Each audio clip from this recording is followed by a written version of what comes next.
And we welcome you back to Ewing, New Jersey here at Moody Park for yet another edition of weekday night baseball here in the ECCBL. And once again, it's the Trenton Generals for the third night in a row. This time their opponent, the same opponent as Tuesday night, the Trenton Capitals.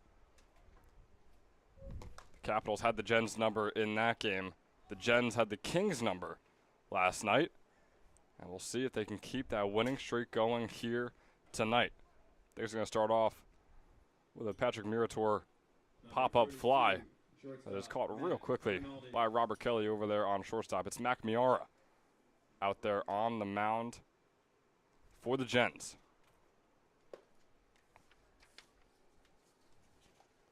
The Generals, like I said, coming off an absolutely absurd game last night against the South Jersey Kings. This one swung on by Rinaldi over to the third baseman, Dominisi. That throw is going to go all the way off and hit the fence as Bone chases it down, and Rinaldi with the single and is going to get to second on the error. Rinaldi's been swinging the best bat, at least in the South Division, maybe the ECCBL right now. And right there, he's getting on by error, which he's done 3 times as well on the season. That's his 4th time reaching on error. So Rinaldi on second. This is Ben Chadwick joined by Jack Kemmel. We're going to be taking you through this Thursday evening of ECCBL baseball. Miara on the mound. He's going into his sophomore season at Catholic University. Threw just about 14 pitches for them in his freshman year. Had an under 4 ERA, allowed 12 hits, with just 6 earned runs, and struck out 19 batters. And he faces off against Jack Talent, who's also heading into his sophomore season, except he's going to, or is at, Ramapo University. So he faces a 1-2. And in his freshman season, he was the NJAC Rookie of the Year. So coming off an incredible start for him in his collegiate career, trying to keep that going here in the ECCBL. So far in the 6 games he's played, he has a .278 average with a .660 OPS. Has 3 RBIs, been walked a couple of times, never been struck out. He's facing a 1-2 count here with an out on the board and Rinaldi on second. Another big hack is going to be fouled off to the left.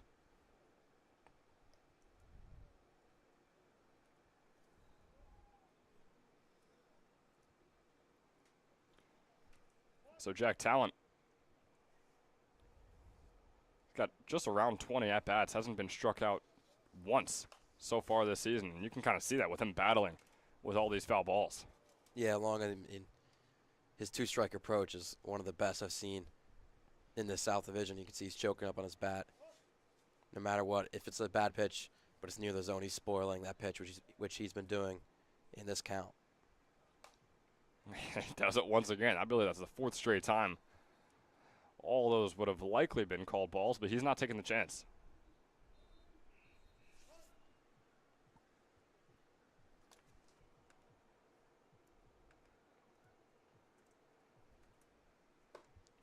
And there is the swing and a miss, and Jack Talent's first strikeout this summer with the Capitals, and also the second out here in the top of the first between these 2 Trenton teams. Yeah, and all those foul balls, he was having short swings. That one, he really loaded up and tried to swing through. That's why that out was made. He's going to bring on Michael Fator. Belmont Abbey College, soon to be sophomore. He's going to ground that one right up the middle. It's going to bring home Rinaldi. So the RBI single for Michael Fator gets the Capitals on the board first here against the Generals. Generals have been playing some great baseball, and right there, that's just fundamental. Ground ball up the middle, getting the single, and from second base, easy score. The Generals took a win last night, but let's not forget them letting up 15 runs to the South Jersey Kings.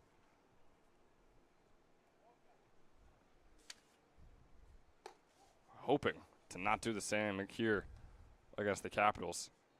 Capitals are definitely a more defensive-minded team. Just a 205 team average for them. But a 2.74 ERA. And only 28 earned runs on the year throughout their 9 games. They are 5-4 in those 9 games.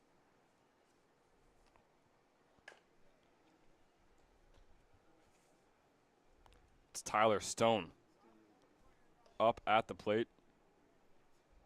Just wrapped up his sophomore season at Kean University. Has played in all 9 games for the Capitals this summer. Has a .250 average in them with a .672 OPS and 1 double. That one's going to be swung on. It is not going to get over the head of Robert Kelly. Kelly making the leaping grab, flying through the air for the 3rd out here in the top of the 1st. What a snag there by the shortstop, who also dabbles in some pitching and has a pure glove on that one. So after 1, Capitals unable to put on any more runs, but still hold a 1-0 lead heading into the bottom of the 1st.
Welcome you back here at the bottom of the 1st.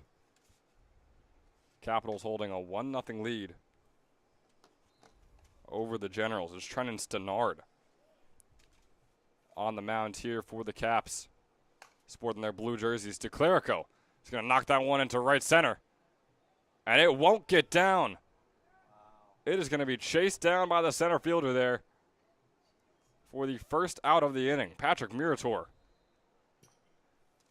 making the sliding catch, and the last 2 outs have been by spectacular fielding plays. The 3rd out of the top of the 1st. So that leaping grab over from the shortstop, and now we see Murator diving for that one. This one's going to go out into left center field. Can Stone get under it? He can. Maybe not as theatrical, but still a very solid play from Stone out there in left field. So 2 pitches and 2 outs here for the Capitals and for Stenard over there on the mound. Stenard just wrapped up his freshman season with Fairleigh Dickinson through just about 9 innings. Allowed 6 earned runs, 12 hits, struck out 8 batters, walked 7 of them for a 5.79 ERA. Now he's going up against Sean Martinez, who also wrapped up his freshman season but did not see any playing time for St. Peter's. He's going to take a big hack there, so a 1-1 count for him. Great start for Stenard, but you have to watch out if he loses control. He had 6 walks last time he started a game for the Capitals. That one was a decent look for Martinez. Can't take advantage of it. And yes, Stenard in that one game he played, like you mentioned, he has 6 walks through 4 2/3 innings pitched. Allowed 3 earned runs and a couple of hits for a 4.5 ERA. He's Not the greatest debut, but also not the worst. This one's going to be swung on by Martinez out into left center. Murator trying to get under it. He cannot. The diving catch cannot be made, so Martinez is going to round and go over to second. And he is safe just barely. The throw didn't get into Scro in time. So Martinez on second with the double. Number 17, first baseman, Deacon Bound. Yeah, Martinez, slow start to the season, but that could help him out right there. His first extra base hit in the summer. Yeah, just his 6th hit on the year through 9 games. That is a big one for him. Just a 172 average, and he's going to bring on Deacon Bone.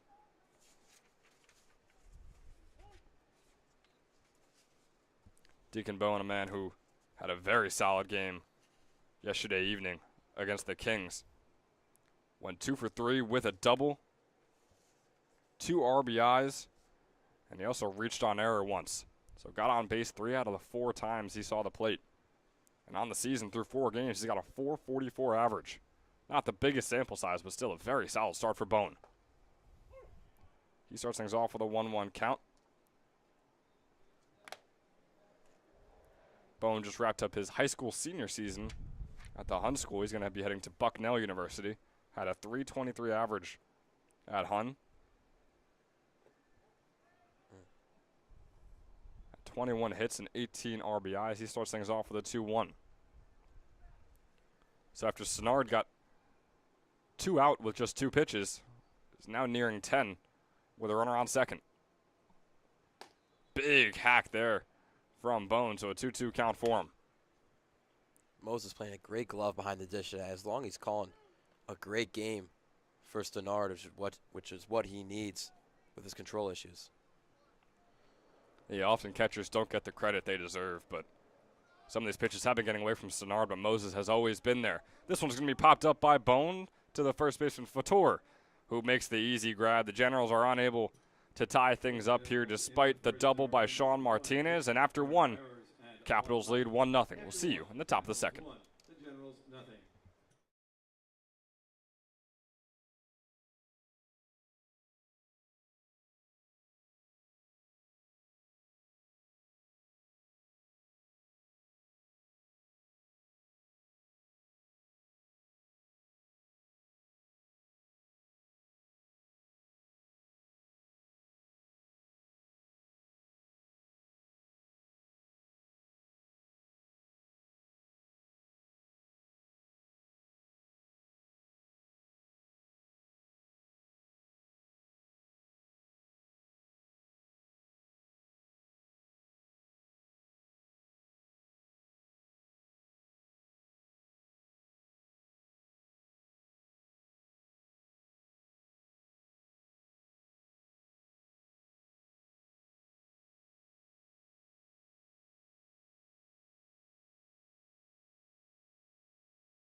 Welcome you back here in the second inning. Griffin Murphy up at the plate for the Capitals, who will hold a 1-0 lead over the Generals.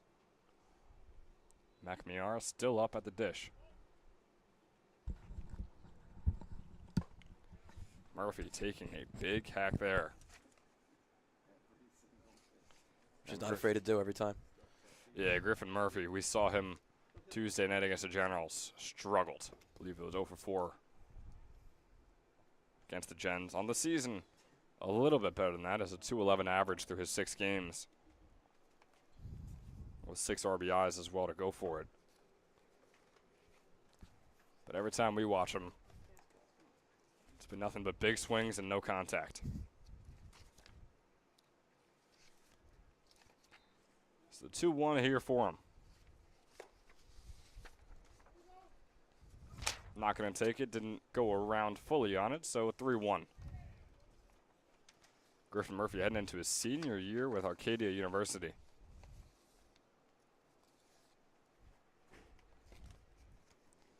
And he's going to take a walk. Just his 6th time this year through 7 games. And just like that, the Capitals are right back on base and looking to extend this lead. Yeah, great tolerance there by Murphy. I mean, he started off the count not great with that huge swing and a miss, but stayed true and watched for balls. Nice fastball down the middle there from Miara. Start off Carl Wisman with a 0-1 count. Wisman heading into his freshman season at Immaculata University. Through 6 games, he has struggled here in the ECCBL. Just a 133 average for him with 1 RBI and 7 strikeouts. That is, he has struck out 7 times. 1-1 here, turn that into a 1-2 with that foul ball off into left. So Miara now just getting over 15 pitches.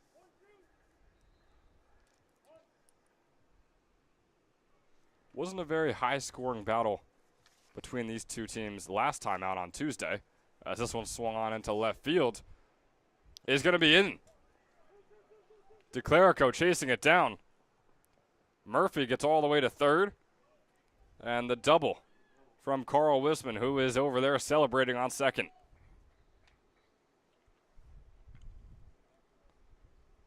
Weird play by DeClerico out there and left. He kind of stopped, waiting to see if it was fair or foul like a spectator. And realizing when it went fair, he ran towards the ball. It was very interesting. You wonder if he was going full force, full hustle to the ball the entire time through, if Murphy would be on third and if Wisman would be just over there on first. It'd be a well-hit single.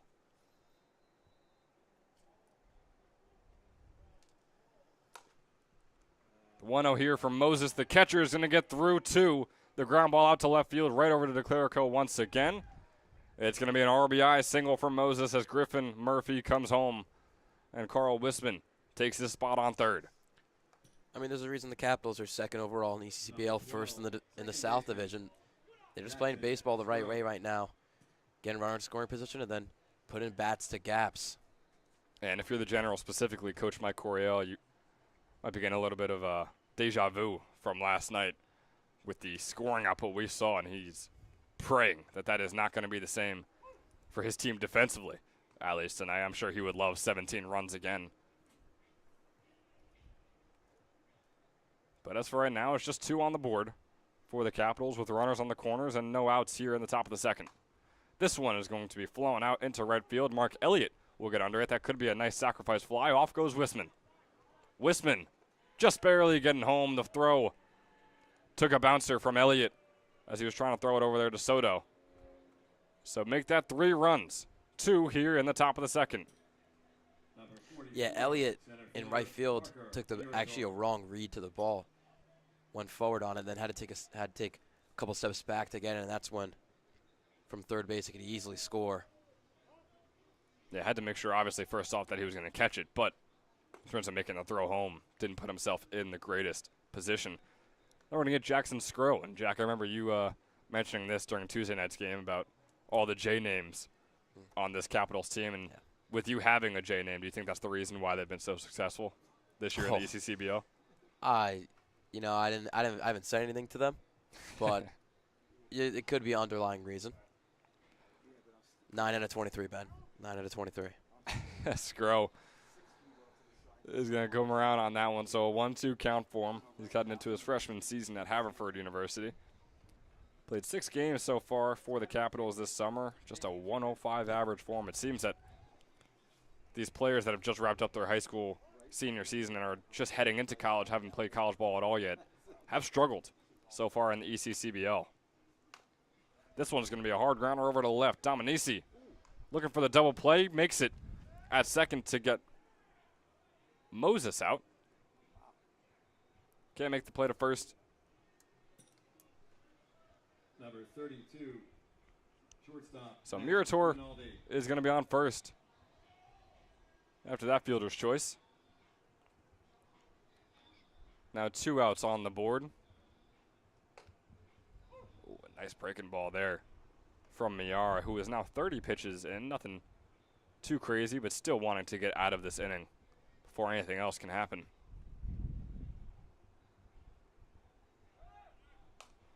Moses took off, but it's going to be fouled off.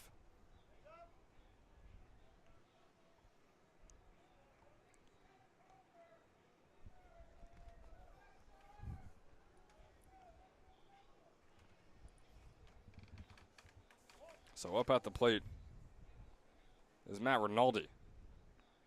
Second in the order. They're going to say he went around on that one, which means it's going to be a strikeout for Miara to put an end to this inning. But not before the Capitals tack on two more.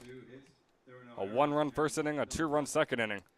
We'll see if they can keep the count going in the third, but not before we head to the bottom of the second for the Generals to get a chance to try and tie this thing up. We'll be right back.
Leading off for the Generals. We welcome you back here in the bottom of the second. Capitals tacked on two more to increase their lead 3-0 over the Generals. The Generals have now given up 16 runs in their last 5 innings. And those last 5 innings have all been in the past 24 hours. As we remind you one more time, they had that 17-15 absurd game against the Kings last night, which we highly recommend you go back and watch at least the bottom of the 9th inning, because that was something spectacular by the Kings trying to come back in that one. An 0-2 count here for Christian Soto, the catcher. He's going to foul that one off and keep on battling. Soto, the highest batting average on the team, a .429 on the season, with a .556 on base percentage through his 5 games played. But last night, or rather versus the Caps on Tuesday, which is the last game he played, just went 0 for 1 with a walk in his 2 plate appearances. So looking for his first hit in just about a week. He's doing a very good job of battling back here.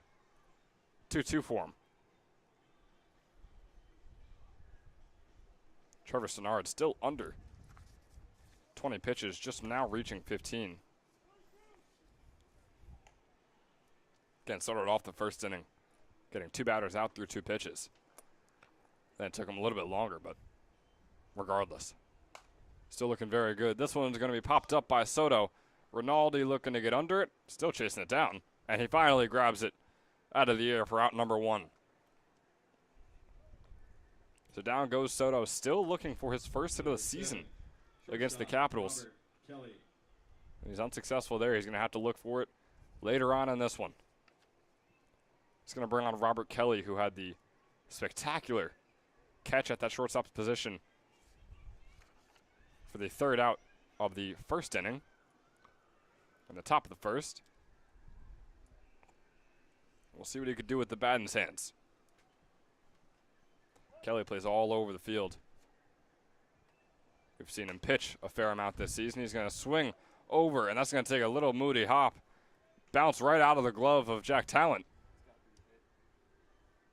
It's going to be counted as a hit. That was a crazy hop to be predicted by Talent. So Robert Kelly with the single. He's over there on first. Yeah, crazy hop, and also Talent almost making the play. He really was. Yeah, and it hit that little patch where the grass turns to dirt, and it just shot up. Talent staying at 6 foot, but just need a couple more inches for that one. Robert Kelly, as we said, multi-athlete, pitched the last 2 outs of last night's game, came in for the save as the Kings were rolling. He had to come in and save the day and close that one out. And he looked great. He did. Only pitcher not to give up a run as a general last night. Stenard is going to try and pick off Kelly over there on first. Instead, he's going to throw the ball over the fence, which is going to allow Kelly to walk himself right over to second base. Yeah, I talked about control problems for Stenard early in the game. He hasn't had them, but on that throw right there, that was a control problem.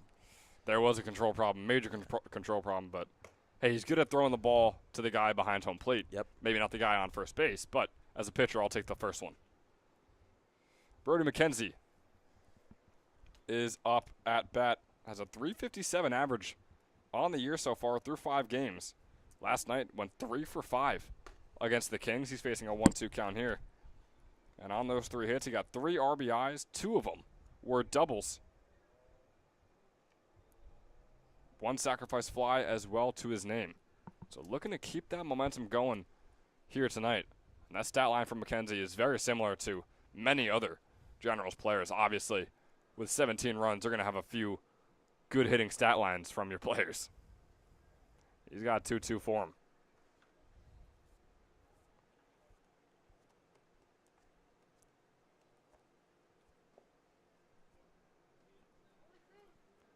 So now a full count here for McKenzie. He's got Kelly on second, Stenard just reaching 25 pitches here.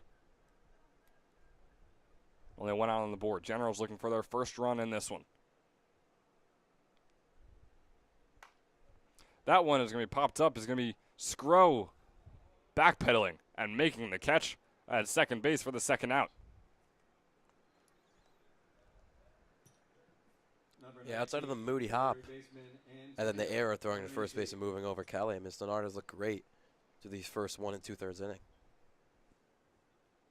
Stenard still holding the Generals scoreless in this one.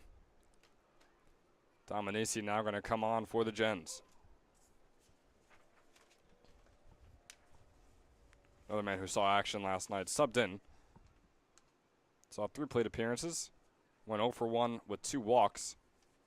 And one of those walks was bases loaded. Brought in an RBI. That one is going to be a grounder up the middle, which will bring home Kelly and put the first run on the board here for the Generals. So Dominici getting his first hit of the day, getting his first hit of the past 2 days. And this time it's to bring home a run and cut the lead down 3-1 for the Capitals. Yeah, the right Dominici just got jammed in on an inside pitch, but took it the other way. Actually almost broke his bat there, but got enough velo on it to get it out in the outfield. And another pickoff attempt there from Stenard. It seems like these Generals base runners are taking a bigger lead than normal just because they assume that Stenard is going to be a little scared to try and pick him off after that first one went over the fences and into the parking lot. There's another one. And there it goes. Off and into the fences. Stenard allows another one to go to second. And really, Dominici had a legit chance to go to third. But obviously going to play it safe. So I just mentioned that these Generals base runners are correct. in taking these bigger leads because they know Stannard is scared, and for good reason, too, for them. That's 2 bad throws on pickoff attempts for Stannard. It's Mark Elliott up at the plate.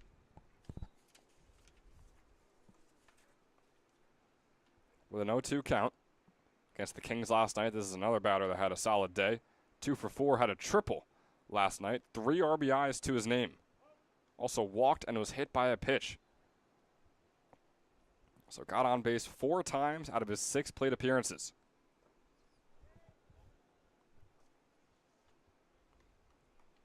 And then 3 of those 4 times he came all the way home for a run. So the 1-2 count here for Elliott. Stannard now over 30 pitches in this one. Dominici on second, 2 outs on the board. Jen's trying to close the gap even more. You can see Elliott wearing the Westchester helmet. I mean, he had a great sophomore season in 17 games, batting .417.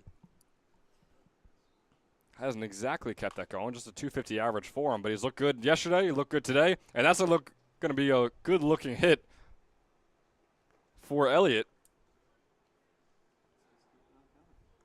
Right down the middle, brings home Dominici. And now just a 1-run lead for the Capitals. Scro couldn't get behind it. It's a fairly well-hit ball, also one that Scro probably could have gotten. Still, regardless, I believe it's going to be counted as a single for Elliott, who is over there on first. Now back over to Jake DeClerico. The bat in his hand. That one is going to be popped up, and it's going to get down. Muratori chases it down. Elliott makes it all the way to third, and runners are on the corners. General's taking a page out of the Capitals book. I mean, right now they have some smart hitting, runners in scoring position, and they're getting them in. Now they're only down by 1 with a man on third. And we mentioned it last night. It was a Generals team, at least through 7 innings, that looked very similar to how they did last year in the ECCBL when they won the Wolf division. Went all the way to the ECCBL final, where they lost to the Shore Stallions, but regardless, still a very successful season for them. And maybe they're starting to turn a corner here under head coach Mike Coryell. Jackson Wargo takes the plate. He's 0 for 1 so far on the day. Yesterday, went 1 for 4 against the Kings with an RBI, walked once as well, and was also hit by a pitch once. So despite being 1 for 4, still got on base 3 times in his 6 plate appearances. He's looking at a 1-1 count here with DeClerico on first and Elliott on third.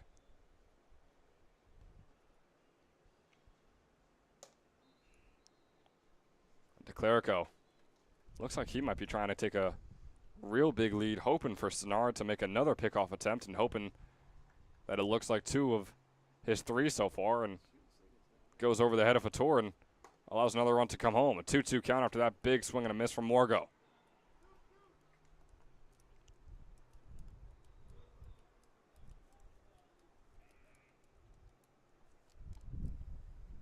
Jackson Morgo heading into his sophomore season at Longwood University did not play in his freshman year. So far in the ECCBL has a .231 average. That one's going to get away. DeClerico is going to easily steal second with no threat from the catcher Moses. So a full count with 2 outs.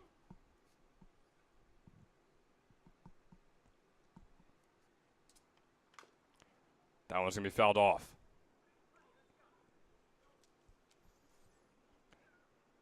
Big at bat here for the Generals. They've fought back, 2-run inning for them so far. They're looking to tie things up or maybe even take the lead early on here in this one.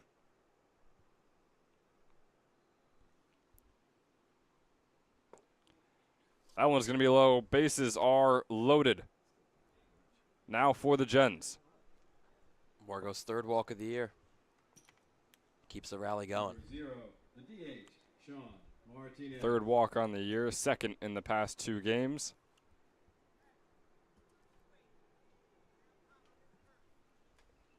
Brings on Sean Martinez.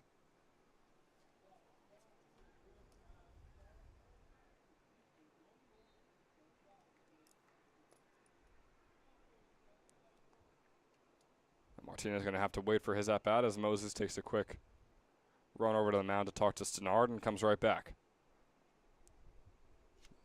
Martinez got the hit in his last at-bat. Another one here would tie this one up and potentially give the lead to the Generals.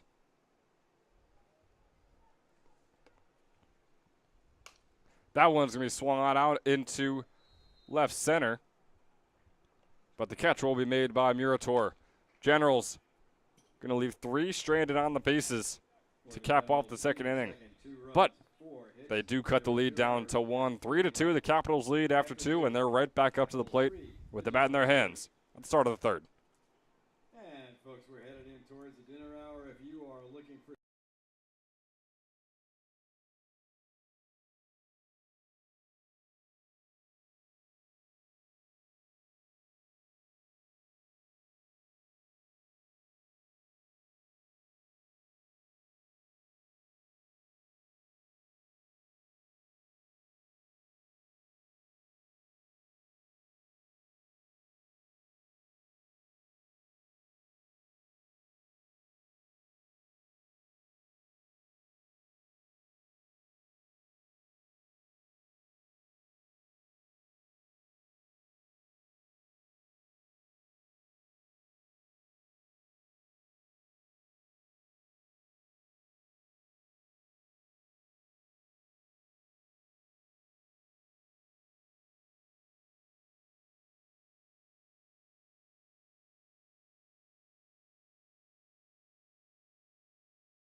And we are back with you for the third inning of action here between the two Trenton teams, Capitals and Generals.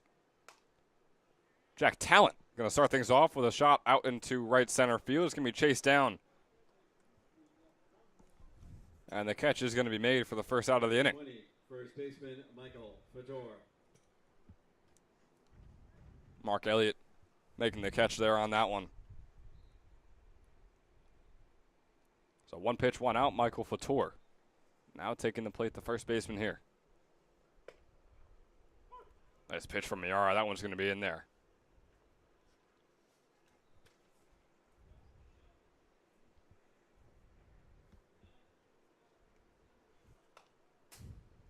Fouled off, so an 0-2 count here for Fedor, who singled in his last at-bat. It's one of 3 players so far with a hit for the Capitals.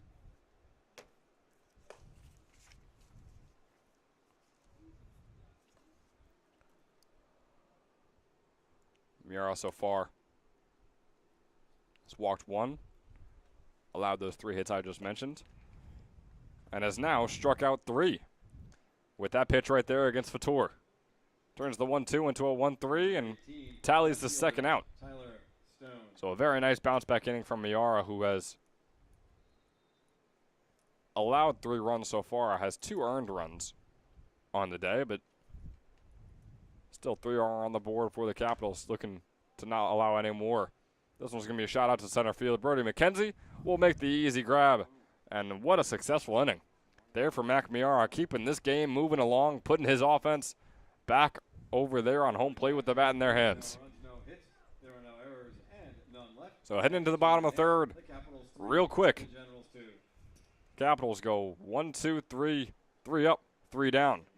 And Generals are up to plate in the bottom of the third.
Back here in the bottom of the third, McMiara made short work of the Capitals hitters and the top. And the Gens are looking to repeat their second inning and try and take the lead here, nearing the halfway point. Deacon Bound up at the plate.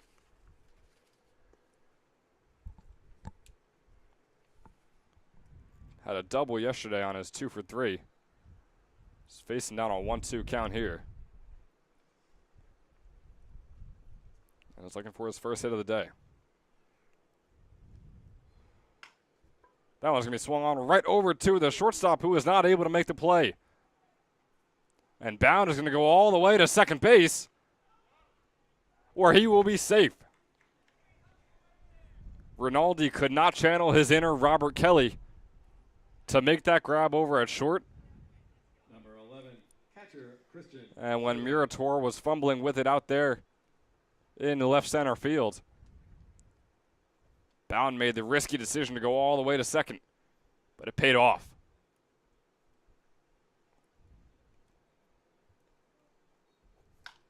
Now this one swung on right over to the third baseman, Talent, and Talent is going to have an errant throw that's going to go over the head and all the way to Wisman out in right field. He was trying to get Bound out at second, but instead he allows him to walk right over to his spot over there on third. Number 7, shortstop Robert. So the swing by Soto is going to allow Bound to move over to third, despite the third baseman being the one catching it. And it'll bring on Robert Kelly, the man who I just mentioned before, that had that great play over at short. Now with the bat in his hands, looking for his second straight hit of the day. Yeah, big problem actually, even though the Capitals are still second in the league right now, is actually their errors. They have 41 runs given up to 28 earned runs. It's not a great ratio, and now they have 3 errors in this game. Not a great look right now for the Capitals. That ball didn't get away from Fator. And he's able to make the grab and toss it over to Stenard at first for the second out of the inning. Bound came home, tied the game up. Robert Kelly Number 12, allows him to do so. Mackenzie. And you're almost wondering if that was going to take a Moody hop over there at first base. I was sort of expecting it. It did not, or maybe it did. And Fator just made it look easy. So 2 outs on the board now. Brody McKenzie is going to be up at the plate. He's 0 for 1 so far today, looking for his first hit. Looking to get on base for the first time as well. No one is on as Bound came home.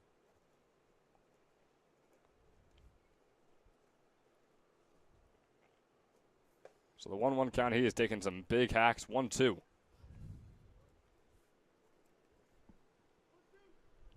McKenzie is the player of the game yesterday for the Generals. Looking to be so again here today.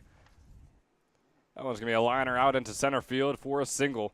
And the Generals have been looking hot in these past 2 games. Number 19, third baseman Antonio Dominici.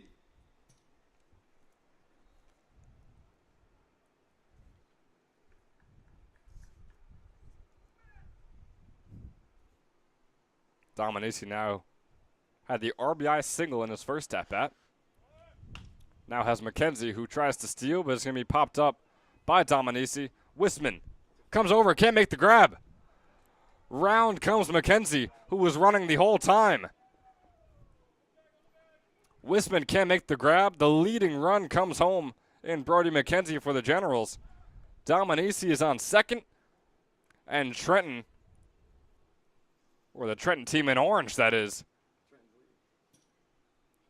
keeps on firing. Fielder Mark Elliott. Very unusual double you'll see there from Dominici. I mean, there's no doubt Wisman had to lay out for that ball. He was very close to it, but now the Generals are getting lucky and getting in some runs. I mean, don't want to discredit them too much. They have been looking good with the bat in their hands. Sure, there have been some very close calls with the fielders of the Capitals, but regardless, they're looking good. Dominici, just his second double on the season through 9 games. Has just a 150 average, but he's 2 for 2 today. Best start to a game he's had so far this season. Mark Elliott's going to ground that one right over to Stenard, who will finally put an end to this inning. Another 2 runs come home for the Generals. And they sport a 4-3 lead over the Trenton Capitals. After 3, Generals 4, Capitals 3. And we'll be right back for the 4th.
Welcome back. We're here in the 4th inning. Mac Miara still on the dish for the Generals. This 4th inning is brought to you by DFG Financial Group, private wealth advisory practice of Ameriprise Financial Services, LLC, located right in Hamilton, New Jersey.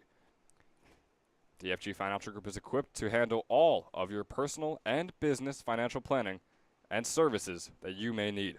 That is DFG Financial Group.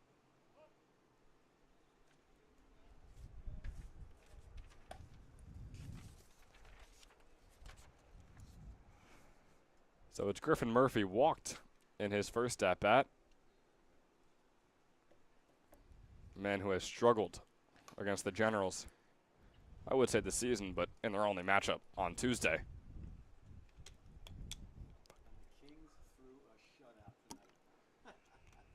Miara just over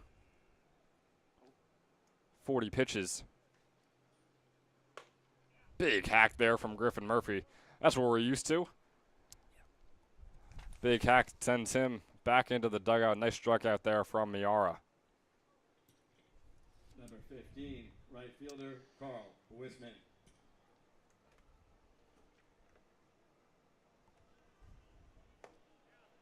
And we've mentioned it multiple times today as Carl Wisman is up at the plate. Had a double earlier in his first at-bat. About how the Gens had that 17-15 win over the South Jersey Kings last night. And the Kings just shut out a team today. Just beat the Mercer Mammoths 2-0. So South Jersey, nice bounce back from them, and a nice hit there from Wisman that is also going to get down for him. Thinks about rounding first and heading to second again. He won't this time, but regardless, he is 2 for 2 on the day with a double and a nice hit out to left field right there for him. Number 9, catcher Jack Moses. It's been a lot of hits like that today, just bloopers.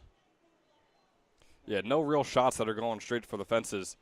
Had our fair share of ground balls, and like you said, had our fair share of blooper fly balls.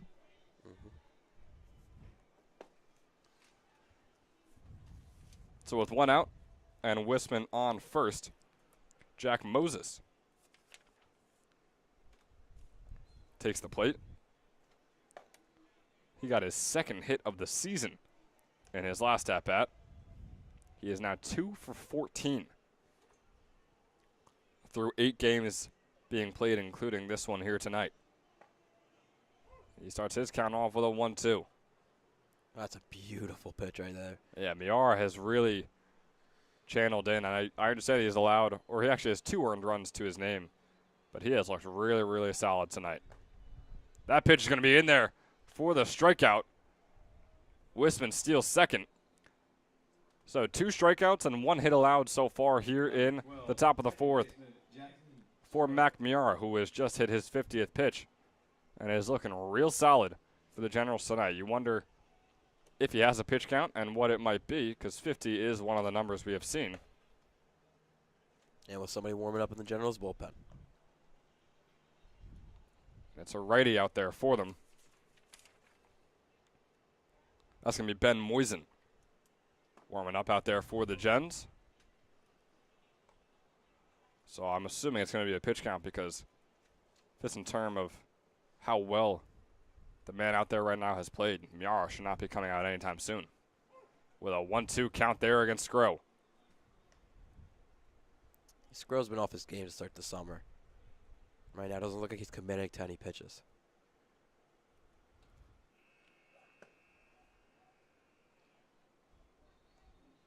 And Skro had that sacrifice hit earlier in the 2nd inning.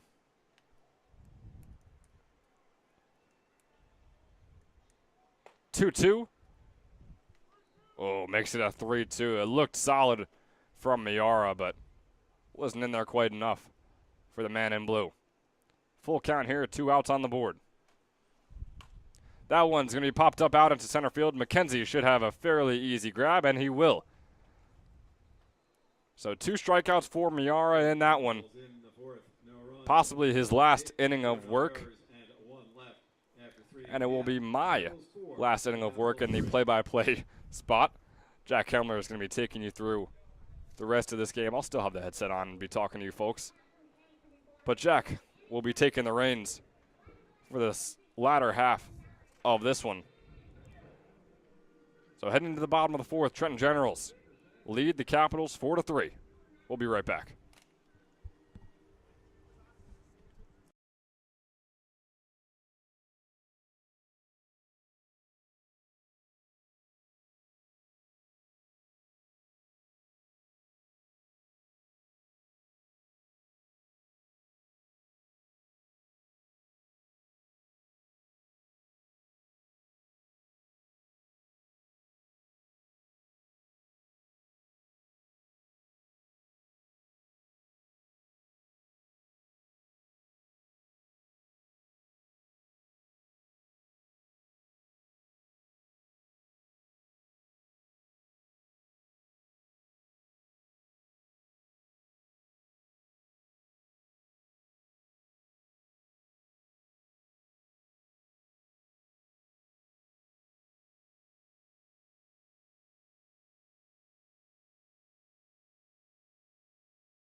Welcome back here from Moody Park. Jack, I'm here with you with Ben Chadwick here in the 4th inning. Generals leading 4-3 and looking to keep, or actually gain, a winning streak for the first time this season.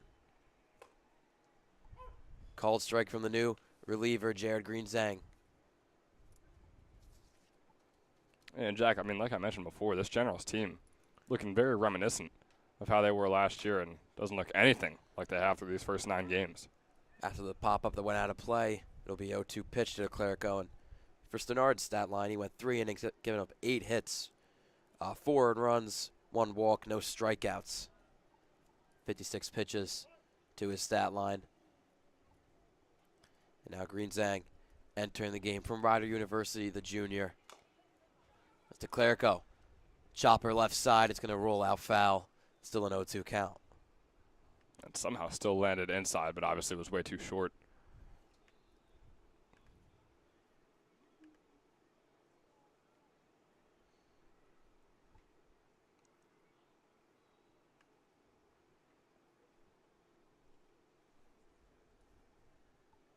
Greensand had 6 appearances for Ryder this past season and did not fare well in only 4 innings pitched. Gave up 10 earned runs along with 16 walks.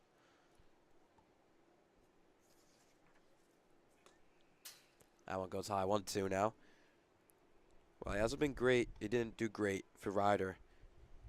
He has been very solid for the Capitals in 2 games started with 4 2/3. Hasn't given up a hit yet, along with 1 earned run. 8 walks has been his real big problem with 4 strikeouts. Still comes out to a 1.50 ERA.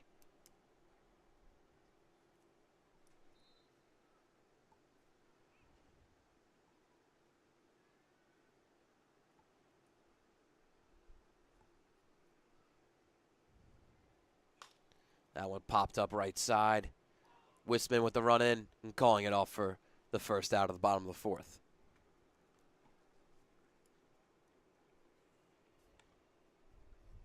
So yeah, the big problem for Greensang has been his control.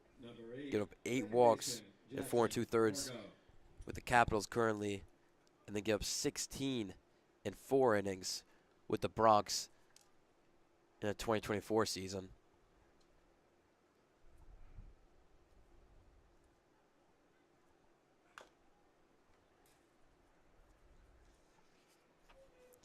Jackson Wargo fouls off the first pitch. He's 0 for 1 on the day. A sophomore from Longwood University. Batting .231 on the season. Way inside, wasn't even, actually went behind Wargo. Looks like he might have slipped out of Greensang's hand there.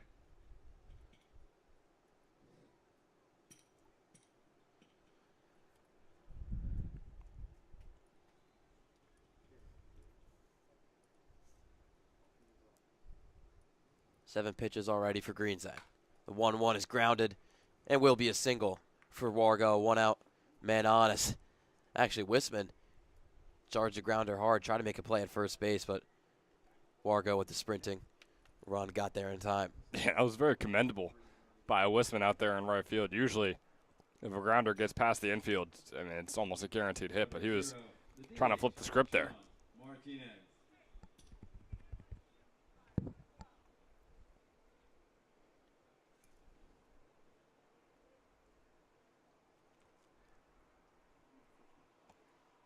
Martinez has a double today.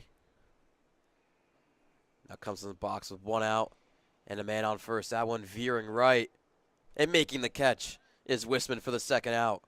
Wargo sticking at first base. Another great play made by the Capitals today. Number 17, first baseman. Yeah, boy, Wisman is giving it his all out there in right field here in the bottom of the 4th. Like I said before, we saw him charge and try and get that ground ball to get over and get the man out of first. Wargo out of first and then hustling over there to get the 2nd out of the inning.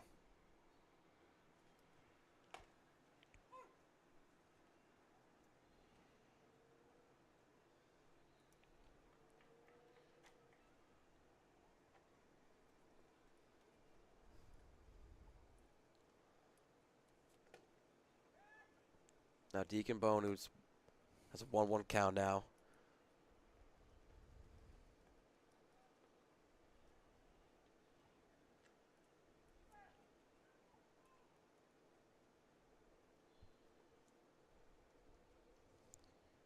Greensang gave up his first hit earlier on to Wargo, and that one sails over Moses behind the plate.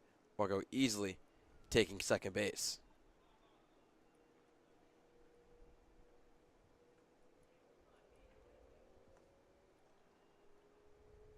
Not only does that get Generals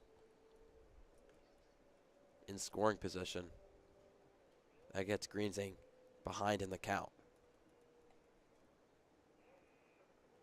Bone is 1 for 2 in this game. And way over his head again. Wargo taking 3rd, and 2 wild pitches turns into another chance for the Generals to get on the board. That Greensang really has to put it together here. The Generals already look good when they're throwing balls in the strike zone, but if you're just going to allow them to waltz over each base with all these wild pitches, I mean, it's not going to end well.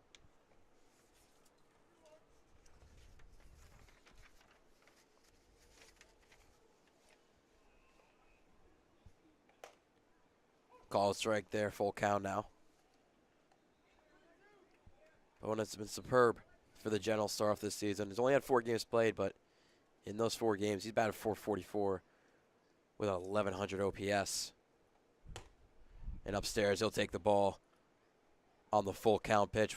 First and third now for the Generals.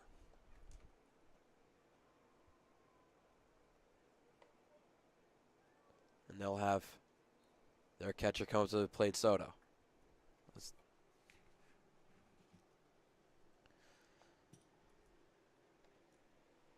Number 11, catcher Christian Soto. Delayed walk for him up to the plate because he had to take off his shin guards with 2 outs left in the inning. Greensang now at 15 pitches this inning.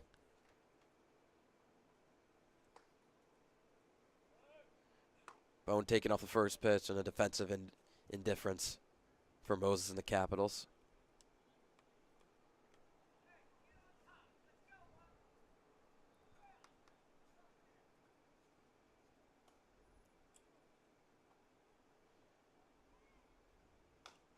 Fouled off 1-1. Soto, while he's 0 for 2 today, Ben mentioned before, does not have a hit yet against the Capitals, which is their 3rd time meeting up in what's always called the Trenton battle. Outside of that, Soto is best hitter on the Generals currently in 5 games played, batting .429 with just above a .550 on base percentage.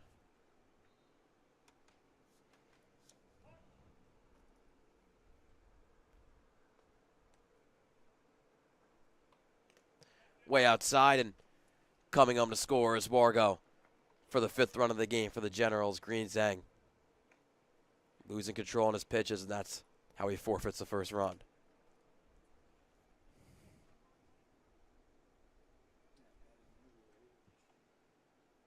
I mean, that's what I said before, and what I said was obvious, but, I mean, man, you keep throwing these pitches that are all over the place.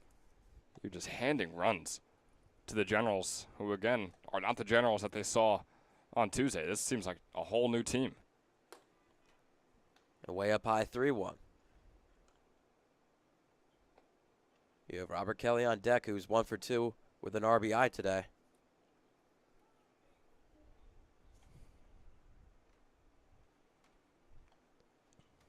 Now hitters count for Soto.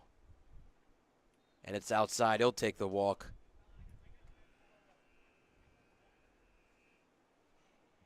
Now the second one this inning by Greensang. It's 1st and 3rd again. Robert Kelly.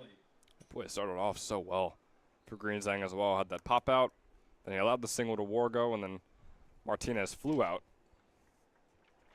So he had 2 outs with just a runner on first. But boy, I mean, it has spiraled for him so far. Soto taking off the first pitch, and Moses with the fake. Now throw down the third. Great block by Talent on third base after a spike going his way to keep it 2nd and 3rd with 2 outs. That would have been Soto's first stolen base, but without the throw going to 2nd, won't be counted as one.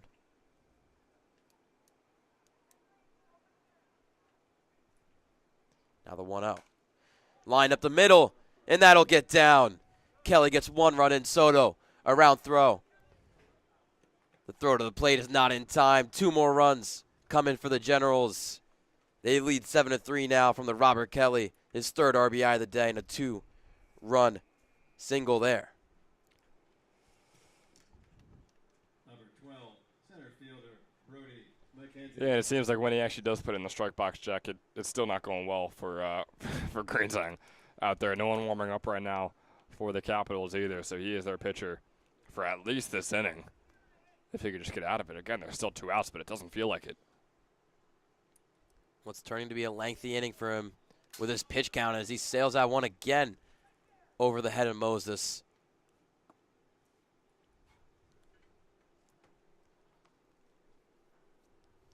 Yeah, pitch count of 23 now, along with, I believe, 4 wild pitches. Yeah, that seems to be right. And again, 23 isn't absurd when you have 2 outs in an inning. But, I mean, if you watch this entire bottom of the 4th inning, you understand where we're coming from. Huge lead by Kelly, taking off and easily in there at third base. Greenzang not even looking over to second, and Kelly taking advantage. But hey, he threw a strike. So you gotta count your blessings, I guess, with Greenzang out there. Still a tough out with McKenzie up to bat, who's 1 for 2.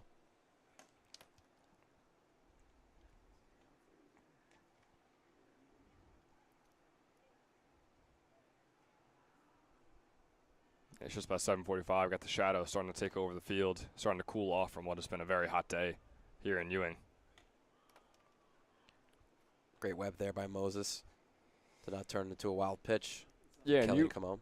oh, sorry to cut you off, but you complimented Moses earlier in the game about how well he's been behind the plate, and I understand there's been 4 wild pitches, but those have all been on Greenzang, and Yeah. I think there could have been a lot more if Moses wasn't playing as well as he was with all that gear on behind home. Again, picking one out of the dirt. It was way outside, so another walk worked by the Generals in the bottom of the 4th. McKenzie will take his base, and Antonio Dominici, who already has 2 RBIs on the day, has a chance to add on to more.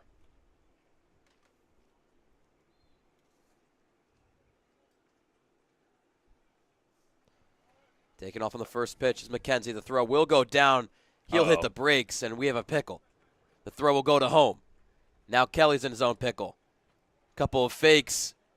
Look. Now throw back to home. And safe. Oh, my goodness. Kelly is safe at home. Another run for the Generals in the bottom of the 4th. Now taking off is McKenzie. Throw there is out. A bit too aggressive by McKenzie. But wow, what a play there. Generals strategically get in one more run.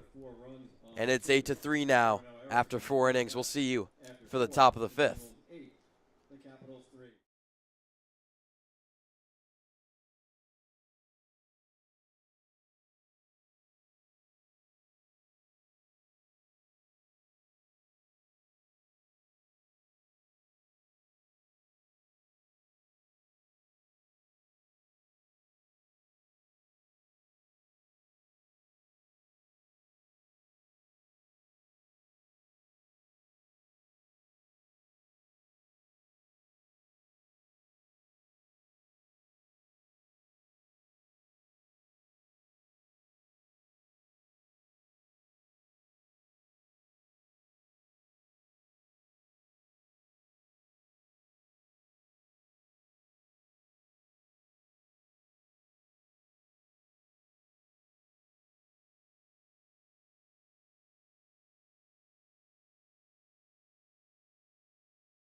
We welcome you back for the 5th inning as this stream is brought to you by Wildflowers Inn, located right in the Circle in Pennington, New Jersey, and is one of the best casual dining experiences offered in town. They offer a wide variety of food and some of the best pizza you'll ever taste. Stop by after the game tonight. That is Wildflowers Inn Restaurant. And Jack, a stat that our PA man right next to us just mentioned. The Generals have scored more runs in the past 13 innings than they have all season long before this. They have 42 total runs in the season, including last night with their 17 runs. Now they have 26 across the past 13. And Ben, if you look at their roster, I mean, it's no doubt it's talented. So at some point you were waiting for them to turn it around and make a turning point. This could be the part of the season where they do. Still early on. We're still only 9 games in. But still, I mean, you're far enough in for us to be getting a good read on teams. But yeah, I mean, the Generals can pull a Kings like last year. I mean, it was a bit more egregious for them. They were 1-12, I believe it was, and then they came all the way back and nearly went to the ECCBL championship. Murator retired from Miera, who's still out there for his 5th inning of work in his start. At 60 pitches now, he's given up 4 hits, 2 earned runs, 1 walk, and 5 strikeouts. And fires away and gets a first strike against Rinaldi.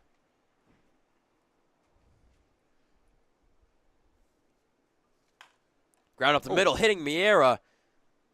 Kelly with the bear, actually not the bear, and gets past him.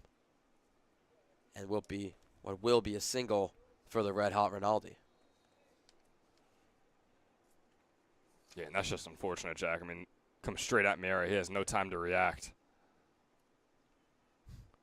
Coach Coryell going quickly out there to check on his pitcher, but Miera waving him off. He's all good. And I'll tell you, I mean, if anyone out there has ever played Super Mega Baseball, I remember actually mentioning this last year during our ECCBL broadcast, that if that ball hits that pitcher over on the mound, he is done for the game and maybe the season. But we are going to take a quick 15, 20-second break. Yeah, Super Mega Baseball, the sequel to the first game. Very fun. I highly recommend. Not a sponsor, by the way.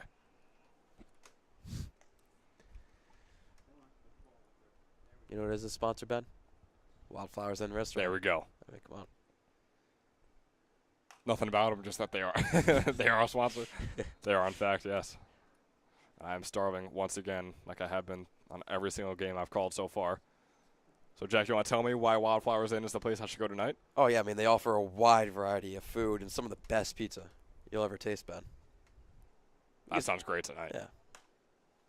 Could be a big pizza night. To right field, Elliott running by, and that will stay fair. He can't catch it. Rinaldi on his high horses. He'll be stopped at third base. And a double for Talon, his first hit of the game. Gets the Capitals to get some life here in the bottom of the top of the fifth. Boy, so Rinaldi wasn't even on his high horse. He was on his high horses going over there to third. That's how fast he was running. Number 20, first baseman, Michael Fedor.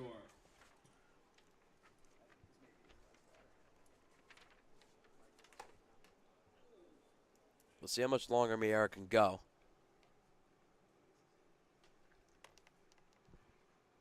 Somebody lightly warming up in the Generals bullpen. Swing and a miss there by Fedor. 1-1 count now. Talon on second base. Rinaldi on third. All ones across the boards with a 1-1 count and 1 out. Up high 2-1.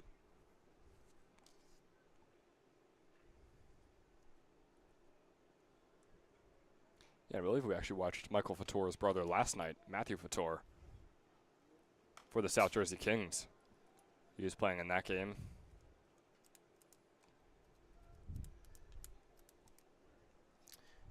It's a weird decision by Mike Olson, the general manager of the whole South Division, deciding to split up the brothers. Yeah, crazy. Maybe they requested it. Maybe they don't get maybe they don't get along too well, or they just want that that fun competition. Yeah. You'd think you want the same schedule, though. That is true. Yeah, you can carpool much easier. I'm assuming coming from the same home.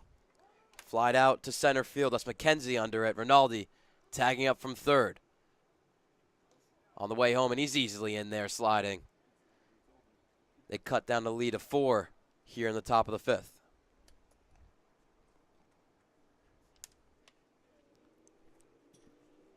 Number 18. I mean, it was fairly close there. I don't know if I would actually say easily. I mean, because I think if Miara might have let that ball through, it might have been a little close over there at home. Woulda, coulda, shoulda. All right. Well, you don't got to be like that about it. I don't need the sass. I was just trying to give my input. First pitch of Stone is a beautiful breaking ball. Catching the zone for 0-1. Woulda, coulda, shoulda. Real. That's real professional there, Jack. Goes back to it, and now fouling it off of Stone 0-2. And I think this might be the highest pitch count that we have seen in the games we've called so far, over 75 pitches. Usually, for the teams we're calling, which is often the Generals and Capitals, would usually be in at least one of them. 75 is very high. Usually 60 is the highest we'll see.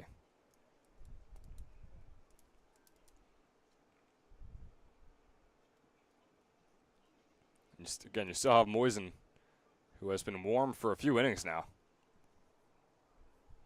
Out there for the Generals, out in left field, warming up.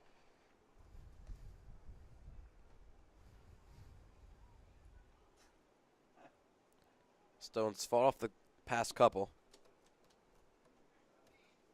Will have himself a 1-2 count with Talon with a sizable lead on second base, and there he goes. Outside and no throw down to third.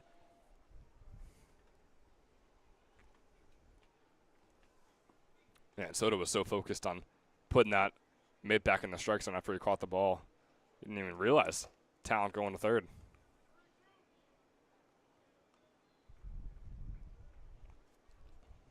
Something beautiful I see about the artwork of framing from catchers. I mean, if they could pull it off, it is really beautiful. It is a part of the skill you have to have behind home.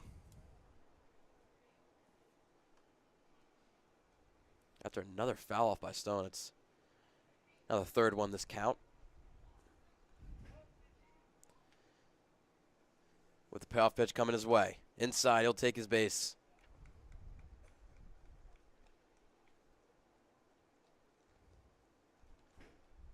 I'll bring up the designated hitter, Griffin Murphy, and he might have to wait. Coach Coryell going out there, which looks like he's going to be taking the ball from Mac Miar, who had a great day. He went 4 2/3 inning, gave him 6 hits, 4 runs, only 3 of them earned. 1 walk and 6 strikeouts. His Generals lead 8-4 here in the top of the 5th. And Moisen will be coming into a 1st and 3rd, 2-out situation.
Murphy.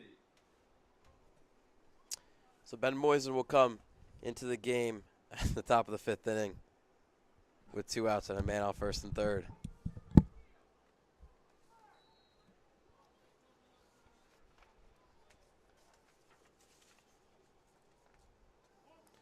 Moisen's only had 1 game pitched for the Generals. That went way inside, and Soto actually got a glove on it to not let Talon get home, and Stone will take second base. Moisen in that 1 game went 3 2/3. Actually went 82 pitches, Ben. What you were talking about before. You haven't seen a player that get that high in the pitch count. He had 82 pitches in his last start. He went over, got counted for a loss with a blown save, went 5 hits, 3 earned runs, 3 walks, and 4 strikeouts outs against Grant Wilkes-Barre. Finally, he gets back into the pitching lineup, but that one lined into left center. Murphy finally gets a hit to go, and it drives in 2 runs, and we have ourselves a game. 8-6 now. The Generals leading. Capitals storming back here in the top of the 5th. That's the first hit we've seen, me and you, from Murphy so far this season. Man, it came in a big way for him. Yeah, but I think he's an amazing player. I haven't said anything bad about him. You know, I don't think I have either. I think I've just been reading stats. Have I not? I'm just saying he's a big guy. I'm not, you know. Oh, that is a fair point. Yeah. Now Wisman up to bat. He's 2 for 2 today. Swings through that one. He'll have an 0-2 count now.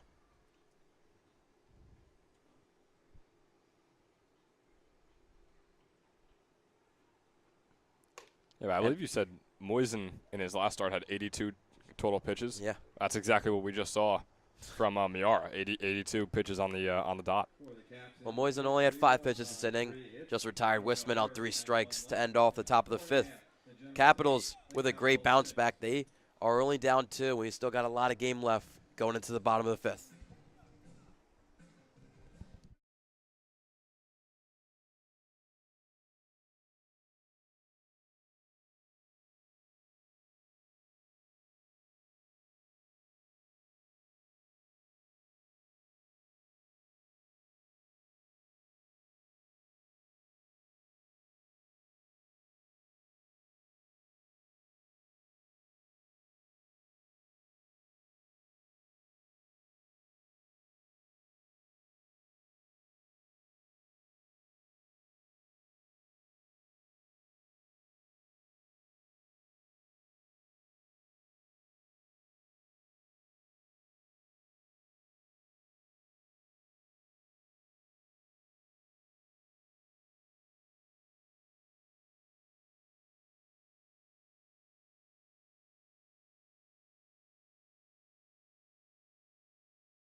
Bottom of the 5th here from Moody Park. Jack coming here with you with Ben Chadwick for what's been an eventful 4.5 innings. This will complete the 5th inning after Greenzang takes the mound for his 2nd inning of work. Yeah, and boy, Jack, you took over, and we've seen a total of 7 runs in the technically full inning since you've been doing play-by-play. So maybe you have the same luck that I had last night, and maybe whenever you're doing play-by-play, teams are just scoring runs left and right. Or it could be the players, they're playing well. No, I think it's us. Yeah. I think we're the ones having an impact on this game. I If I put that headset on, and I start doing play-by-play, this game goes a lot faster. We get out here in 30 minutes. I'm sorry for saying that. Now that people don't give the broadcasters credit for how much impact they have on the actual game itself. Yeah. We make or break every game we come to. And I'm sure the players would agree. Mm-hmm.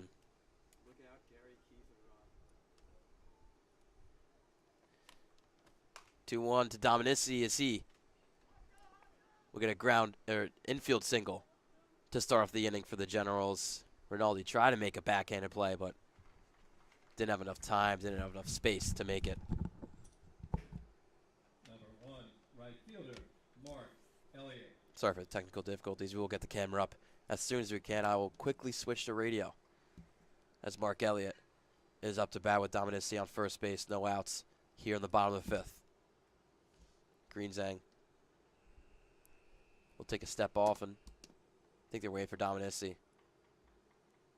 to get ready on first base. Now he is. Ball is back in play. First pitch to Elliott. He shows bunt and goes outside. 1-0.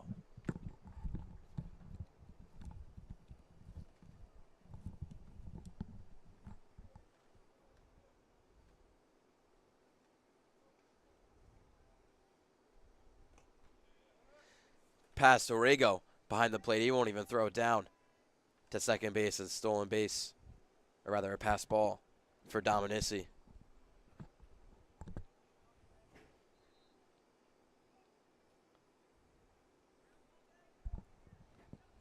Now a count that favors Elliott, who's 1 for 2 in this game. And has a man on second base. Swings through that one, which wasn't close to the zone, and gives Greenzang life.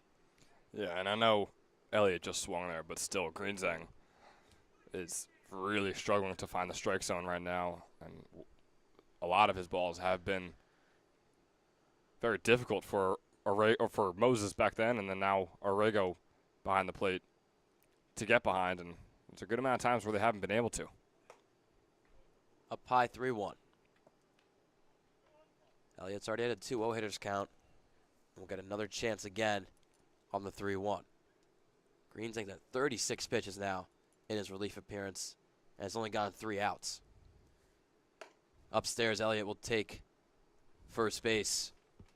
For now, first and second, no out here in the bottom of the 5th.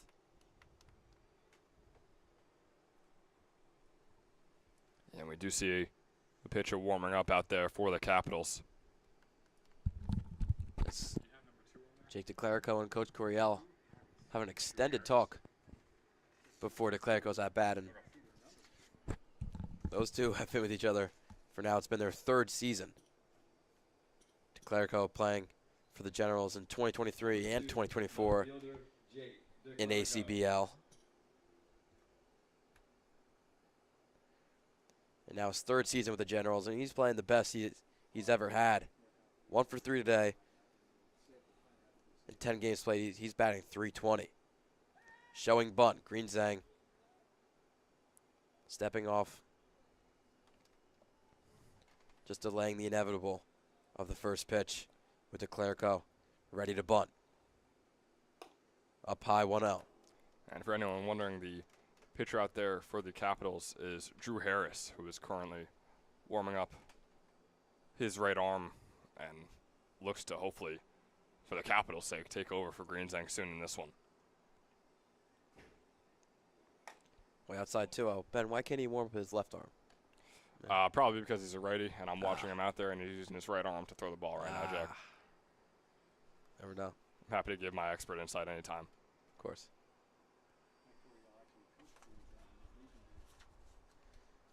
Again, DeClerico showing bunt, the 2-0. He tried to lay it down, and it'll be counted as a swinging strike.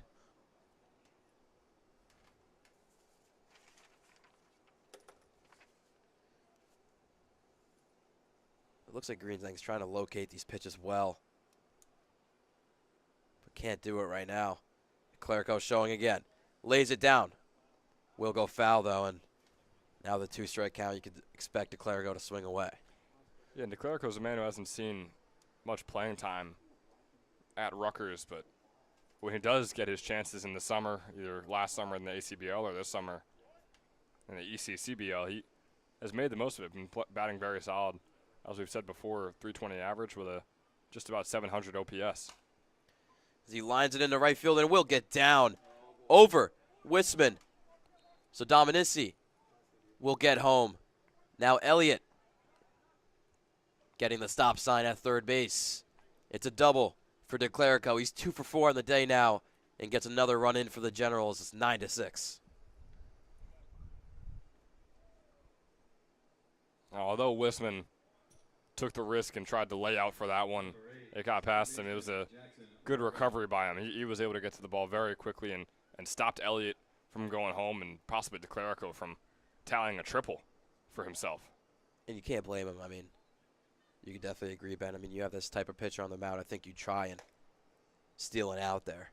I think you have to. I mean, Yeah. like we've said, the way Greenzang has played so far tonight, you can't be relying on him to be the sole reason that the Generals are accruing outs. If you're a fielder, it's got to be in your head that I'm the one that has to make the play and get us out of this inning.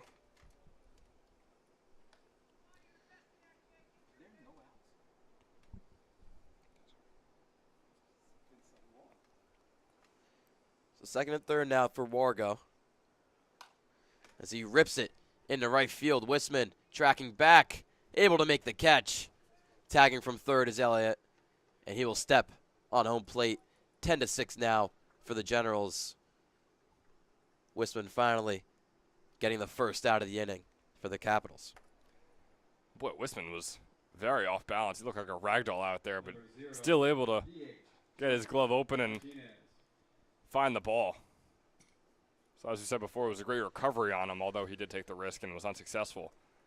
And real impressive play from out there in right field to get the first out of the inning. I have one on Game Changer.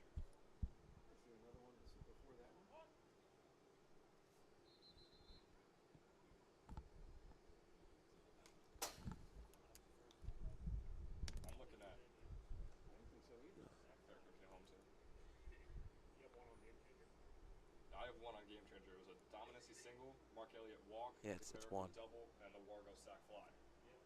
That was it. So yeah, ump is wrong. I don't know how we can tell him that, but Called strike there, 0-2. We're having a bit of a miscommunication between the umpire and the booth up here. yeah, there is, Jack. I was just trying to figure it out. The umpire is telling us that hey, there's 2 outs, but from what we've tallied and what you can go back in the stream and see, there has been 1 out so far in this inning. Yeah. So the Generals might be gypped of an out, and the Capitals might be handed an out, which they desperately need right now. So But, I mean, there's one man that will never let that happen. That's Coach Coryell on third base. that is true. And if this third out is called and the inning is ended after the next Generals out, it's going to be very interesting to see how Coach Mike Coryell reacts. And we're very excited to see that. Trust us, we will not be going to that graphic, which you have seen all day. We're going to be keeping that camera, maybe even a little zoom-in action on him. The batter up is Sean Martinez. He has no men on base. And he'll take the walk, a 5-pitch walk for Martinez.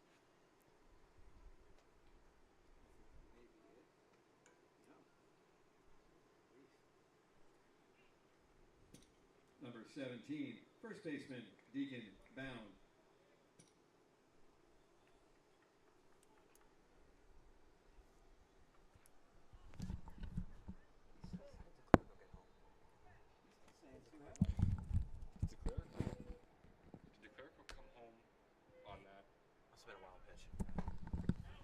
Way up high, stealing at second is Martinez. Now another man in scoring position for the Generals is Bound. Up to plate. I don't have that in here. But also, I just realized in here I have 11-6 and you have 10-6. So I think the ump may actually be right. And or I might have missed something. I really couldn't tell you. You got 2 runs this inning or 3? For me, I have 3. But again, I don't know how confident I am in that because I'm not sure. The 2-0 to Bone. Inside 3-0.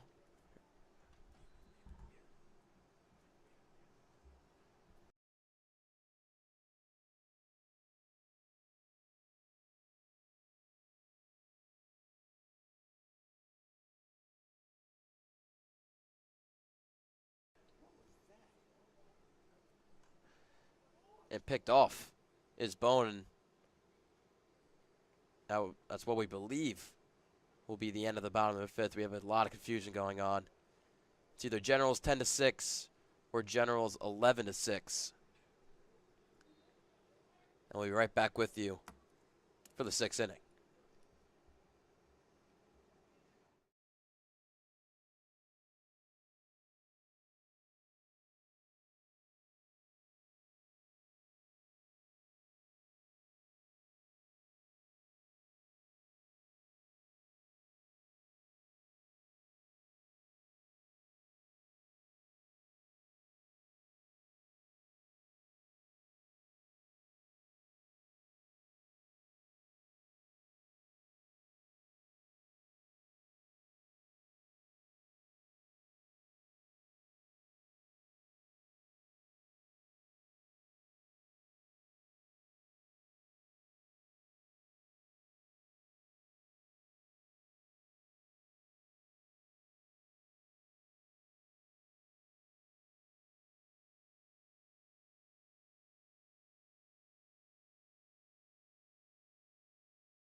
Top of the 6th, C.J. Rago up to bat.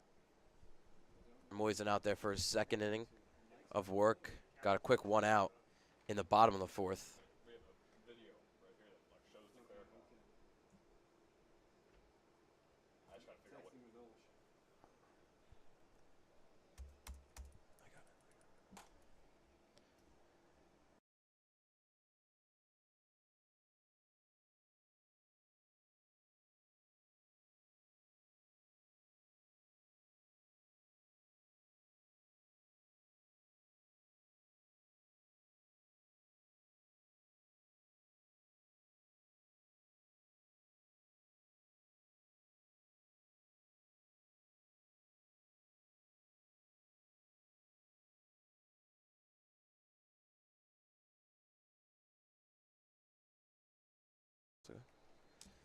So Rago with a single to lead off the inning for the Capitals. It's a 10-6 game.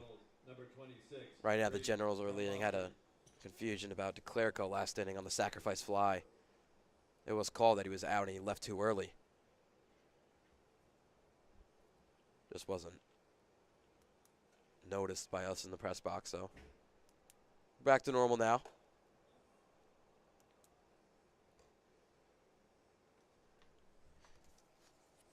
And at the top of the 6th with Rago on first base.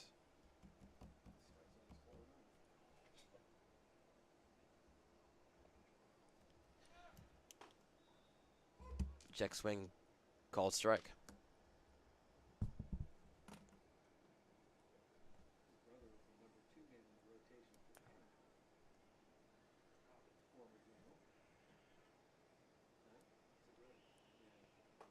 One. Can't clip the inside corner. 2-1 now.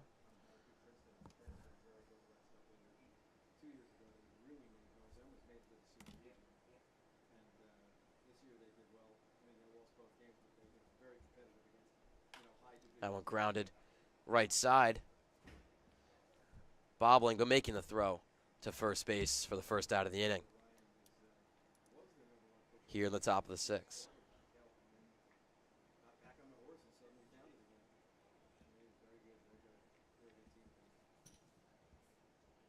Number 44, center fielder Parker Murator.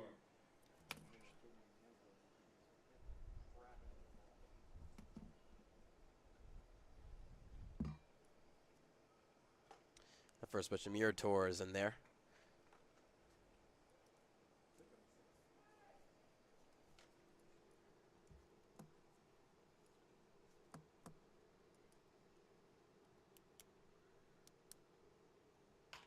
And grounds it to the right side, another ground ball.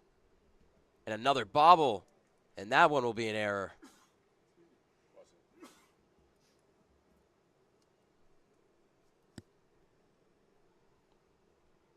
So 1st and 3rd now for the Capitals. Every time the Generals start to pull away, the Capitals come right back in the game and start to threaten themselves.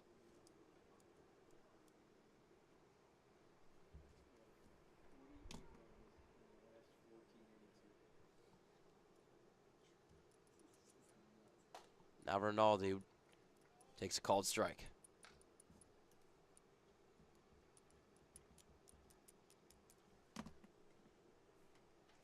Capitals at 1st and 3rd with 1 out. And down by 4. 0-1 to Rinaldi. It's lined into left center. And that'll be extra bases. 1 run will come in. Now 2 runners will come in, and Rinaldi has a standing triple and cuts the lead down to 2. Capitals again fighting back, and it comes here on the top of the 6th.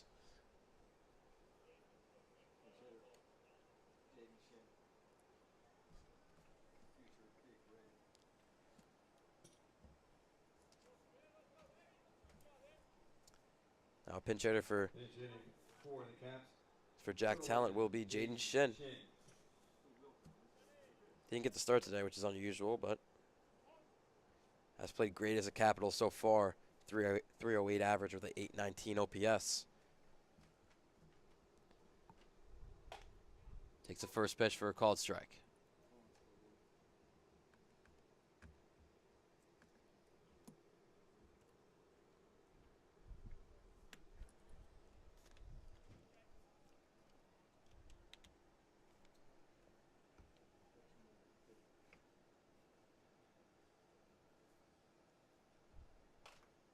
Fouled off 0-2.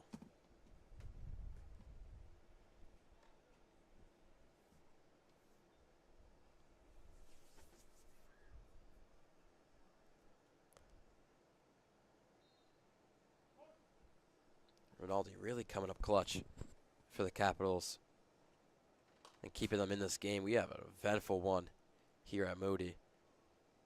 Still only at the top of the 6th and just under 2 hours of the game played at about 1:50.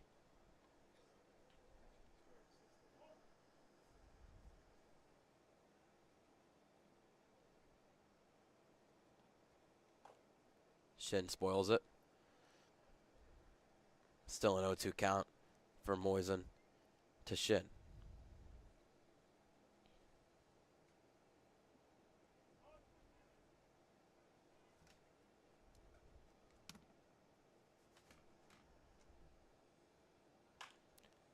Again fouls it off.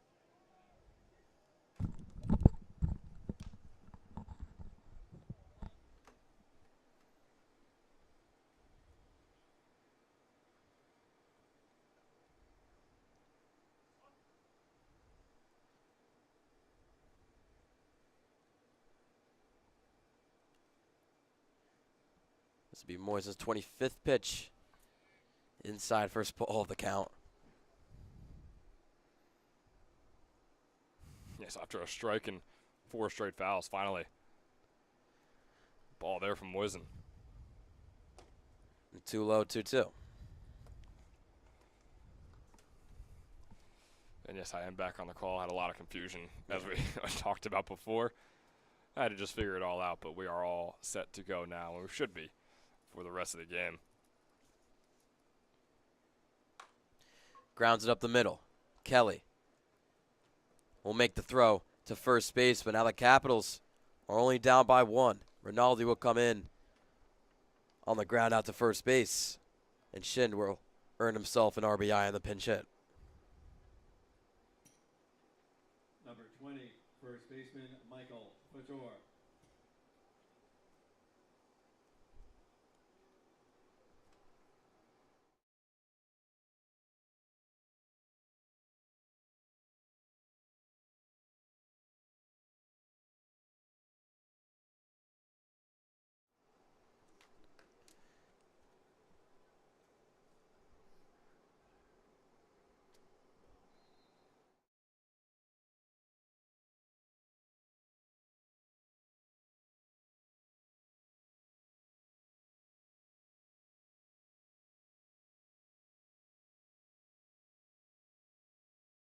You go.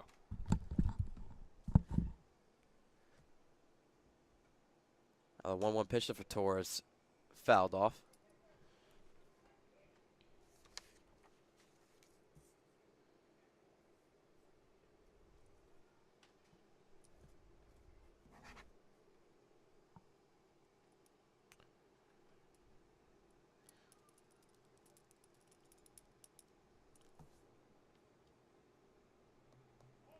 It's been a real back and forth game.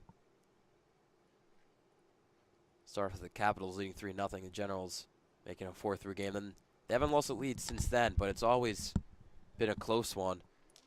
Now it's the closest it's been since the Generals took the lead. It's 10-9 here in the top of the 6th. It's swing and a miss there by Fedor as Moisen's finally able to get out of the top of the 6th. We have a great one here as the Generals lean 10-9, and we're going into the bottom of the 6th.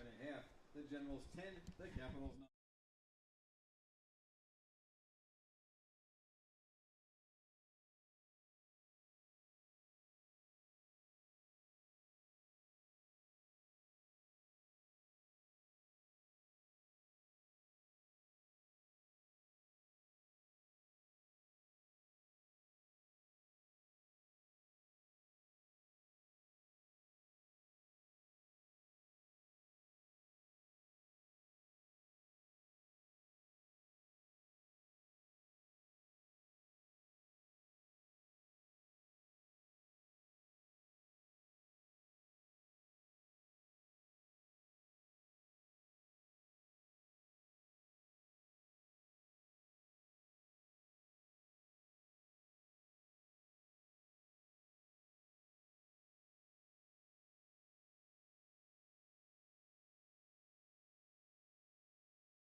game at third is Jaden Chin.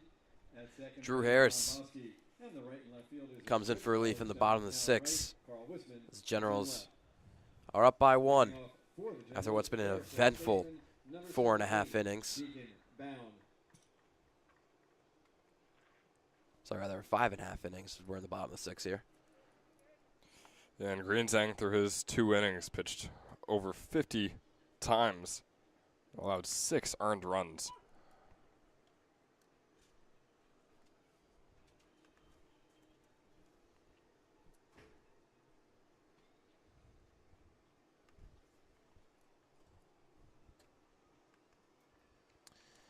And Drew Harris, who will be going to George Washington University for his freshman year. And once again, last call for the snack bar. They've Most got recently at three Haddon Heights snacks and hats High School in New Jersey. in the middle of the seventh. Finally finishing out their postseason. He's finally becomes active for the Capitals here on June 13th. And an all-around player for him. Had a .480 average for them with the bat in his hand this year, as well as a .225 ERA. So, I mean, man, he was just an ace for Haddon Heights. Let's see if he can keep the deficit only to 1 as he gets the first record to go against Bone to start off the bottom of the sixth.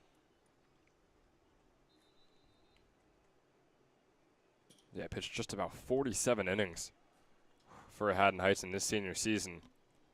And 47 innings, just allowed 42 hits, 15 earned runs, while striking out 69 batters. Wow. A great senior resume Harris had at Haddon Heights.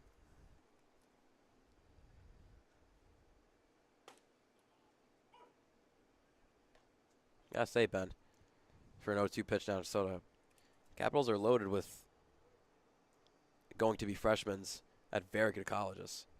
Shin at Cornell now. Harris going to George Washington.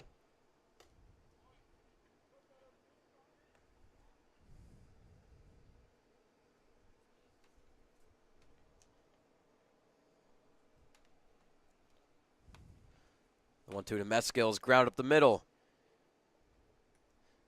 Rinaldi not able to make the play over at shortstop.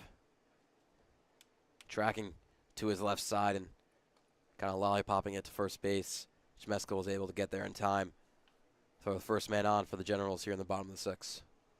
Yeah, and you hope that Drew Harris is the savior if you're the Capitals for this team. I mean, 10 runs already through 5 innings. And the way he pitched that first batter looked well, and I mean, he still looked pretty good against Mezgil there. Just really got to hope that they're able to hold the Generals and control them offensively. Rego just trying to locate the ball after the Harris pitch, but was able to, and Meskell stays on first base.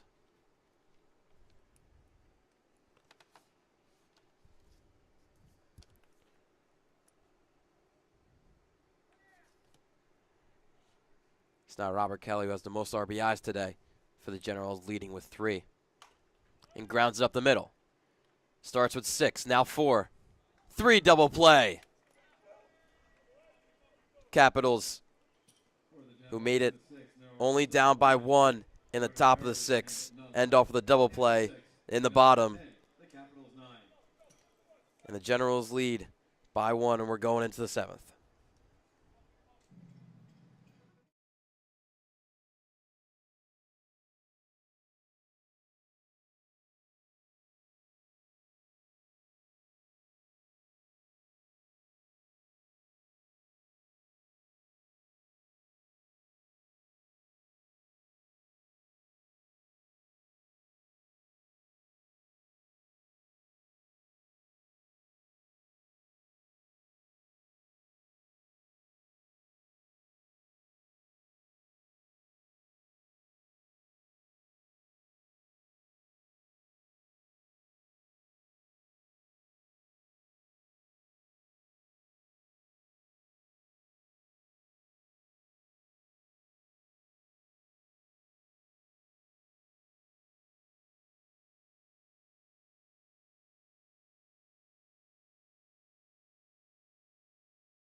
Lance Eilbacher. Welcome you back for what will be the 7th inning now. 3 innings left here at Moody Park, or exactly 2 hours into this game. And Ben, can you introduce us to all the defensive changes Coach Yeah, Coryell a lot has is made? going on out there in the outfield for the Trenton General. So Timmy Wright is going to be your new left fielder with Lance Eilbacher out there in center field and Ryan Hasdovich in right.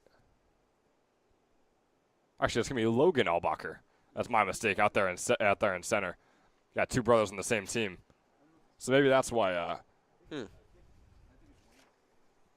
Or maybe we're right back to Lance. We're going to check that for you right now. There's a lot of back and forth for us here. It's going to be Lance Eilbacher out there in center, the soon-to-be sophomore at Catholic University. And there are all your changes. I'm going to stop talking and let the play-by-play man take over now. Fouled off. 0-2 still.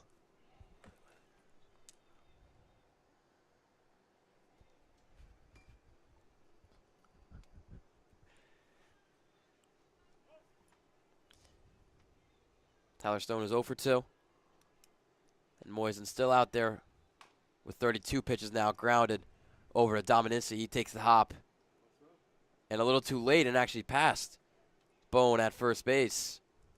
I didn't watch. Does it E5? Okay.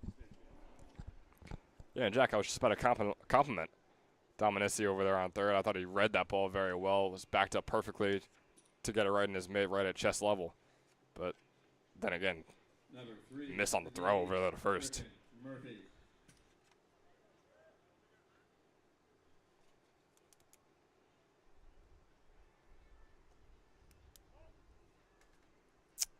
So Stone on first base now,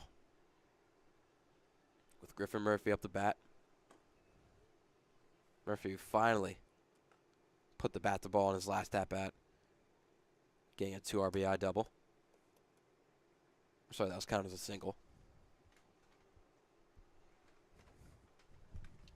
That one picked by Meskill, back picking at first base, but quickly back is Stone.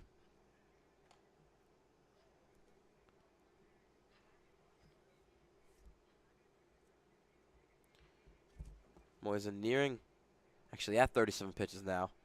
And through 1 1/3, he's given up 3 hits, 3 runs, only 1 of them earned. No walks and 2 strikeouts. Called strike there, 2-1 now.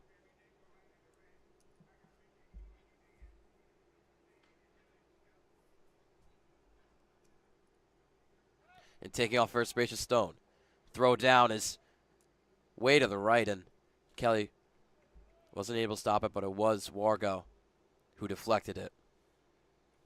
A stolen base for Stone, and a man in scoring position for the Capitals.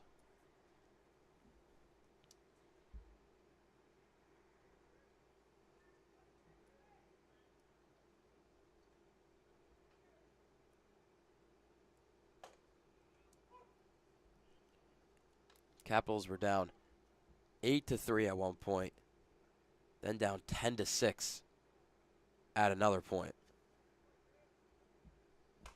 As that one's flied out to center field to the newly Eilbacher, and he'll makes a catch for the first out.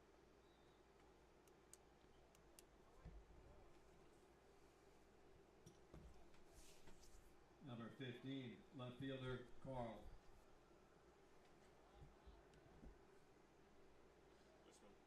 Actually, we've got a pinch hitter.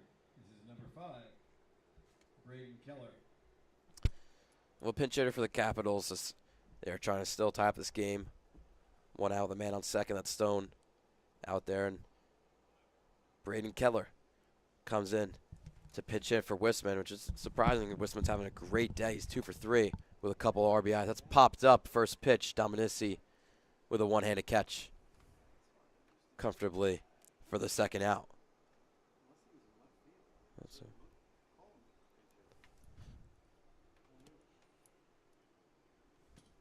Number 4, catcher CJ Orego.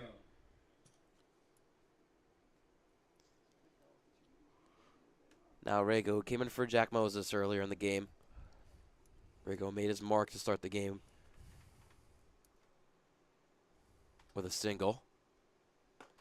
He could really use one right now to get the Capitals to tie up the game.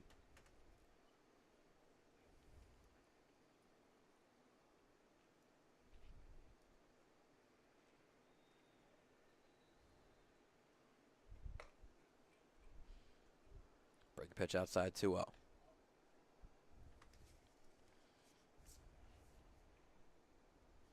Rago in 9 games played. He's batting .238 with a .619 OPS for the Capitals. Chases at that 1-2-1 now. Along with it, he's got 3 RBIs, 4 runs. He's got home with 3 walks and 4 strikeouts.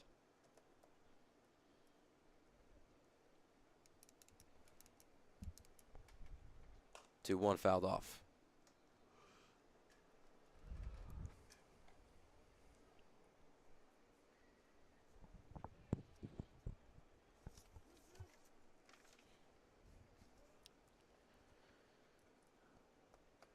Boys are now at 47 pitches.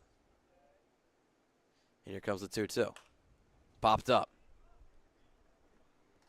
Bone with a long run to it, actually, but making the catch for the 3rd out of the inning. Generals hold on, and they are still leading 10-9, and we're going into the bottom of the 7th.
Bottom of the 7th now here from Moody Park. Jack Emmer, he with you with Ben Chadwick, who's trying to get the camera back, and I think we're back up. We're looking good for the bottom of the 7th. For what's been a real eventful game. Capitals somehow only down by 1. They've been down 8-3 at one point, 10-6 at another point, and they fired back. Drew Harris out there for his 2nd inning of work. And Jackie mentioned how the Capitals have kept firing back despite the Generals' onslaught of runs, and it's very reminiscent of what we saw yesterday. Generals once held a 12-2 lead over the Kings, and that was in the bottom of the 7th inning. And the Kings stormed back, and the final score was 17-15, so you can imagine how that game went. And again, please go to our YouTube and just, you could scroll through if you want to, but just to give yourself a taste of what the Generals went through last night. Lined into right field, and it'll get down. Lance Albecker comes in the game last inning, and with his first at-bat, he gets a single. Number 19, third baseman Antonio Dominici. It's going to bring on a man who has been red hot so far, Antonio Dominici.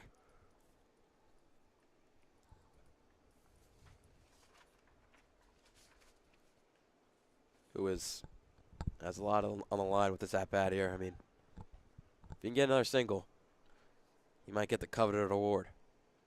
Possibly. Hey, it's the first one we're going to be giving out after the game today. We'll talk to our player of the game. And as of right now, it's looking real promising for Antonio Dominici. As he'll lay down a bunt. Tagging Dominici is Harris, but that'll move over Albecker at the sacrifice from Antonio. And a one down for the Generals with Albecker on second base. Number 21, right fielder Ryan Hosdovic. Yes, I don't know. I mean, didn't get a hit there, so maybe we rescind that award. Maybe we rethink it. Played for the team there, sacrifice. Yeah, I understand. I'm joking. Yeah. Still looking real strong for him right now. Hosdovic up to bat now.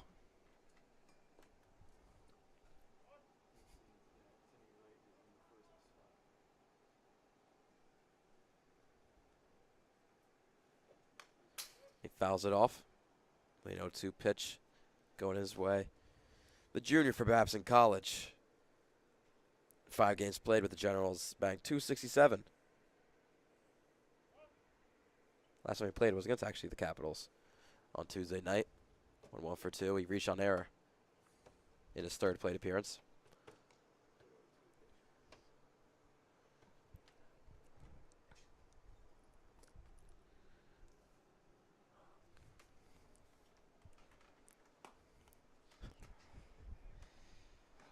Jack, actually looking through the stat books for Dominici, it's probably something we'll bring up to him after the game as well. He has 3 total hits coming into this game, and right now he is 3 for 3 on the day. So been a real strong outing for him. You know what's been a real strong outing? It's Harris. Ooh. Yeah, he has. Yeah. I mean, gets another strikeout to go there, and now has 2 outs. Still Albacker's on second base, but Harris yet to give up any runs. Trying to keep the deficit only to 1 for the Capitals. After the 9-hitter, Hosdovic was retired by strikeout. It is now the leadoff hitter, Timmy Wright. His first at-bat of the day after the Clerico went 2 for 4 with an RBI. He takes another one, it'll be a 2-0 count.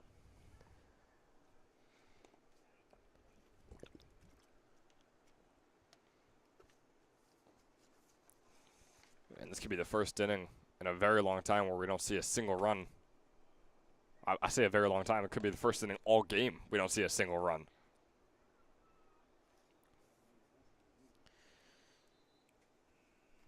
Capitals scored only 1 run in the first inning, and that was the lowest scoring inning we've had up until this point.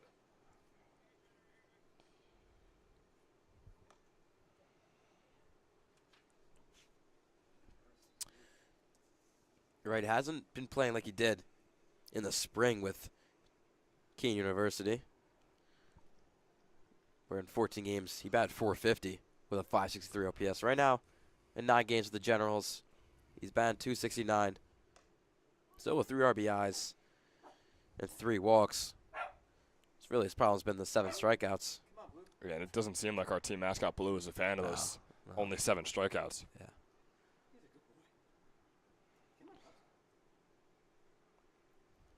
The 2-2 to right. Flied out into right field. Stone tracking back actually pretty far, but on his back foot making the catch. Harris coming in clutch for the Capitals. Now 2 innings pitched in his first time in ECCBL and has not given up any runs. Generals still lead 10-9 after 7.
baseman, number 26, Braden Dromboski. You heard it there. Brandon Dromboski is leading off the top of the 8th for relief pitcher Ryan Iber coming in for Ben Moisen. Moisen, after 2 1/3, give up three hits, 1 earned run, no walks, and 2 strikeouts for the Generals. And Iber has himself a tough situation, only up by 1 here in the top of the 8th. Yeah, and Ryan Iber making his second appearance this summer. In his first, it was just through 2 innings. Didn't allow a single hit, only walked 1 batter, and had 4 strikeouts on his 6 outs. So in that little sample size, Ryan Iber has looked spectacular. This is also his second season of work for the Generals. I don't think Blue wants you to get that out. No, Blue. I was fighting through the blue barks there. 3-0 swinging for Dromboski. Oh, that was 3-1, so full count now from Iber to Dromboski.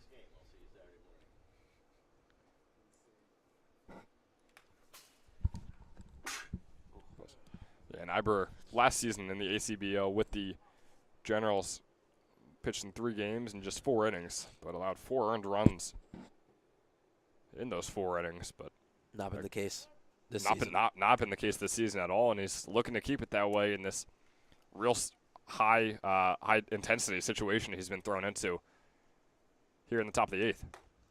Dromboski takes it up and away. Leadoff man is on for the Capitals.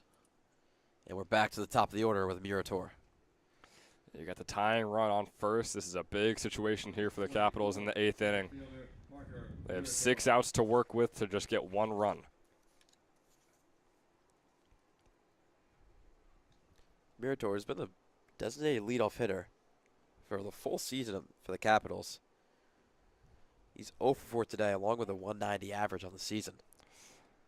Yeah, he struggled. I mean, that's fair to say so far this season. As he bunts it over to Iber, little spin throw to first base, but that'll be a sacrifice to move over to Dromboski, who's the tying run of the game now. Or has been for a couple innings. Yeah, and again, there, I mean, it's not like we just saw sacrifice bunt right there. I mean, that was still a full swing from Murator, and you know, he just wrapped up his sophomore season at Raritan Valley Community College. He's currently uncommitted, and if he's looking for that next college for his junior season, I think he's really got to start stepping up here in the ECCBL. As you said, he keeps getting those leadoff situations. He keeps getting as many at-bats as possible. Just got to make the most of them. Rinaldi's 2 for 4 with a triple that really made this game. I believe made it a 10-9 game. It was 10-7, and then he hit that 2 RBI triple. Oh yeah, that was the swing to bring us to the score that we are at right now. And he could be the one to tie it up too. Up high 2-1.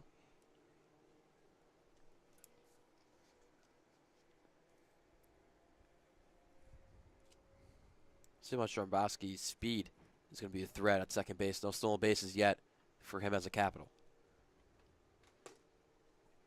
A little low. 3-1 now.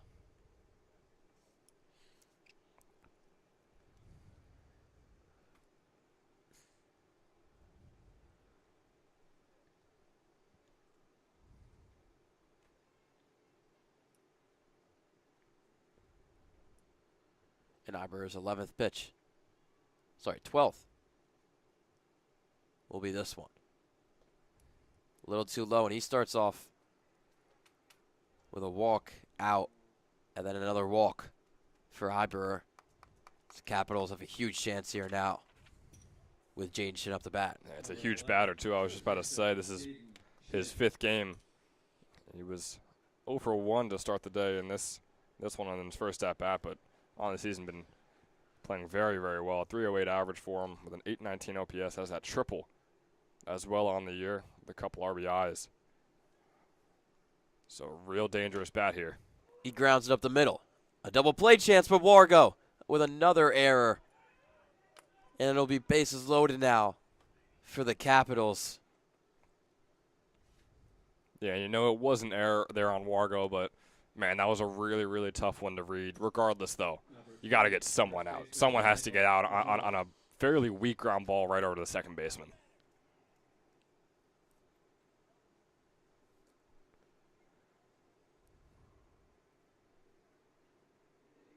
Yeah, that's Wargo's second error of the game.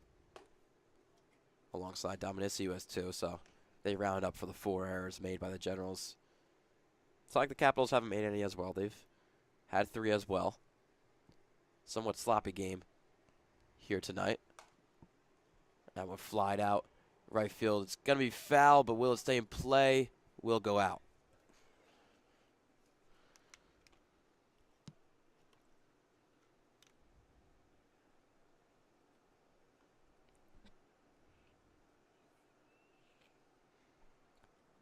Yeah, you mentioned the 2 guys with the errors, Dominici and Wargo, but they are kind of making up for it when they have the bat in their hands. Yeah. Dominici, right now, probably our player of the game, is still 3 for 3 with that sacrifice bunt he had before. And then Wargo is just 1 for 2, but also has a walk and a sac fly earlier in the game. So at least they are making up for it on the offensive side of the ball. So for Toro, have a 2-1 count. He's 1 for 3 in this game. He has 1 out. Shit on first base, Rinaldi on second. And Dromboski on third. Took another. He'll have a hitters 3-1.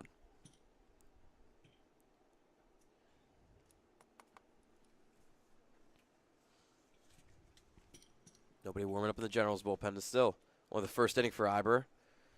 As Vitora rips that one foul.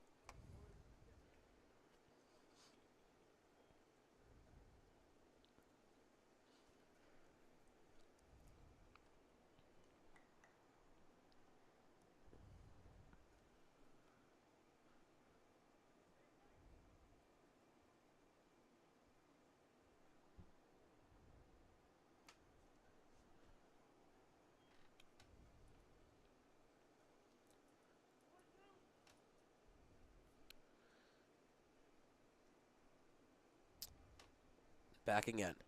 Payoff pitch. Lined into center field. Albacker runs it down, makes a catch. Dromboski from third base will be safe. Thrown out of third is past Dominici.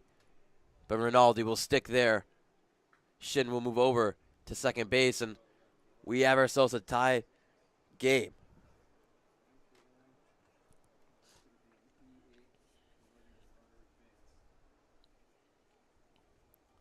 Call that an E8?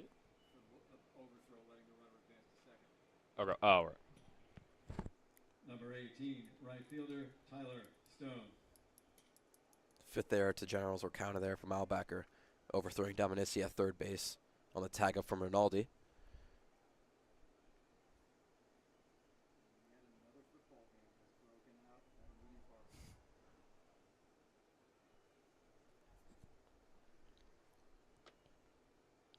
Is Tyler Stone a guy, like I said, is still looking for his first hit on the day, and it could be a massive one here real late in the game, top of the 8th. Tie ball game, 2 runners in scoring position. Doesn't get much better than this for him.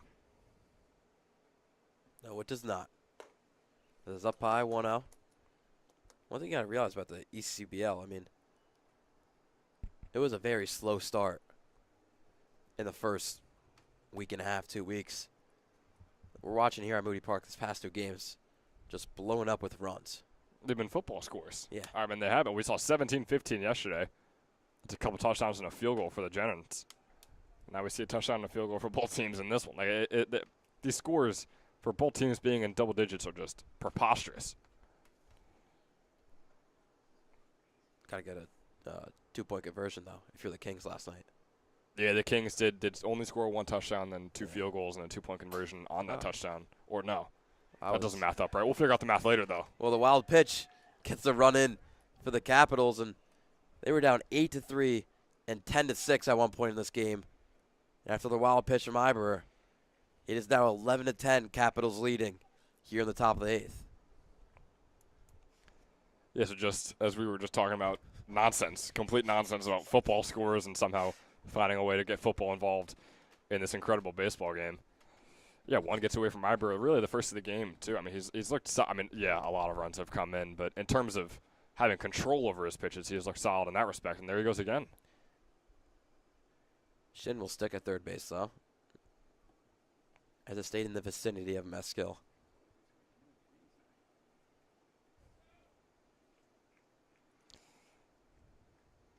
Coach Correa really trusted Iber coming into this inning, who hasn't given up a run yet. Technically, no earned runs for him. 2 of them counted not towards the stat line. I think, he trusted him rightfully so. I mean, we talked about how, he's only thrown 2 innings so far, but he was perfect. He threw, he walked 1 batter, and that was it. That's all, the only mistake you could say he made. A walk away from perfect, and that one getting past Mescal. Shin gets home. Really no quit in the Caps. And they're up 12-10 now by another wild pitch. And here's where you start to get worried, and here's where Coach Coryell comes out to talk to his pitcher with, might we add, no one warming up for Iber. Iber was the closer, in Coryell's mind at least, when he put him in. That was, I don't know if you saw that, Ben, but Iber had his back turned to Coach Coryell walking back to the mound, and Coach Coryell about halfway said, no. Yeah. When we actually saw that yesterday, I wish I could remember the exact picture that we saw that Coach Coryell came up to. But he actually did talk to him. I think he said 2 or 3 words. You can imagine what those 2 or 3 words might have been to a pitcher who was struggling on Mike Coryell's team. And he walked right back to the dugout, and the rest of the game continued. And we saw right there, they didn't even exchange words. It was just some tension out there on the field between coach and pitcher. And it's tough to walk a guy like Stone, who was still searching for his first hit. Murphy gets a handle on that one, but while he flips the bat, Hasdovic makes the catch for the 3rd out. Not before the Capitals add on 3 in the top of the 8th, and they're leading 12-10. We're going into the bottom. In the 8th, 3 runs, no hits. There were 2 errors and 1 left.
Bottom of the 8th here from Moody Park. Jack, I'm here with Ben Chadwick with the Capitals. Added on 3 in the top of the 8th. And now they finally have the lead, which has been the first time, I believe, since the 2nd inning. It is, Jack. What a comeback it has been. Not really like they stormed back, though. They were just slowly but surely catching up to the Generals, as the Generals kept on scoring 2 or 3 every single inning, it seemed. But slowly but surely the Capitals have come back and now have the lead. Danny Snyder comes in relief for Drew Harris, who was amazing in his first appearance as a Capital went 2 innings, only get up 2 hits, no runs, and 2 strikeouts.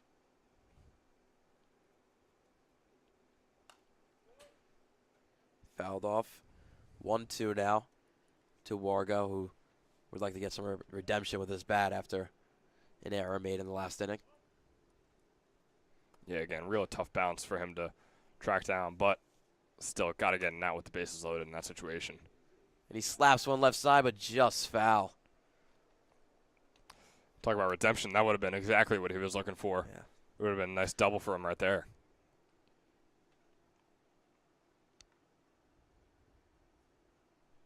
He's frustrated walking back to his bat.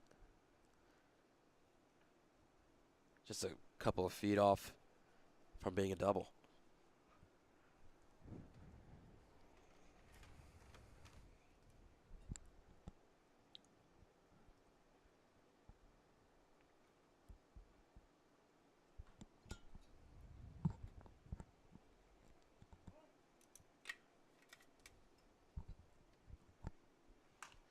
The underhand pitch is lined into left field. And the catch is not made by Keller. Wargo into second base for a double. Try to lay out for it, but just missing it is Keller in left field.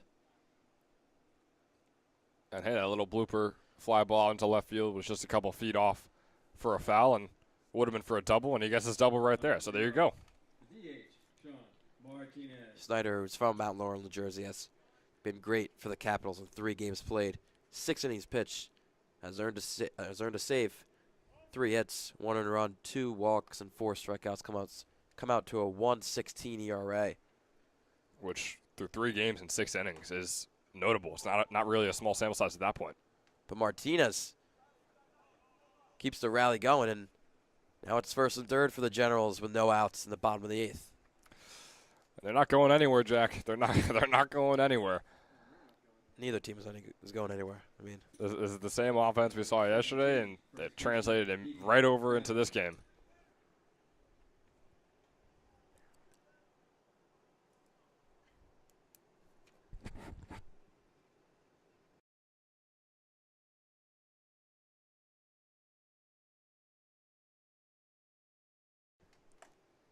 now Deacon bounds. That one gets away from Arrego, but Martinez is hesitant on first base.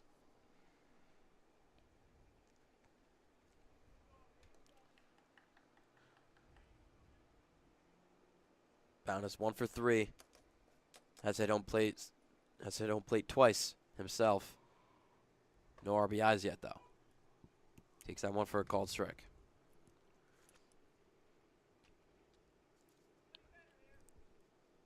Yeah, and if you're the Capitals, you just hope that Snyder is able to have a little bit more control over his pitches than pitches in the past, because wild pitches at this moment in the game with runners on the corners and you're up by just 2, like I say, firepower offense. I mean, they could be detrimental to your team. Bound, who started the season late after playing with the Hun for his senior season.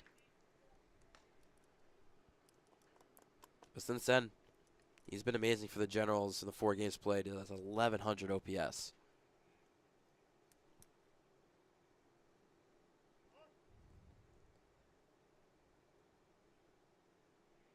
And the game-leading run, he is with the bat in his hand.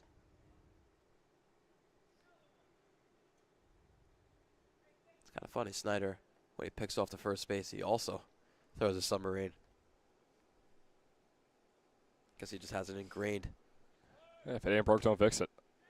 That one flied out to center field. Martinez will have to run back to first base. And tagging up from third is Wargo. And Generals now cut the lead down themselves to 1.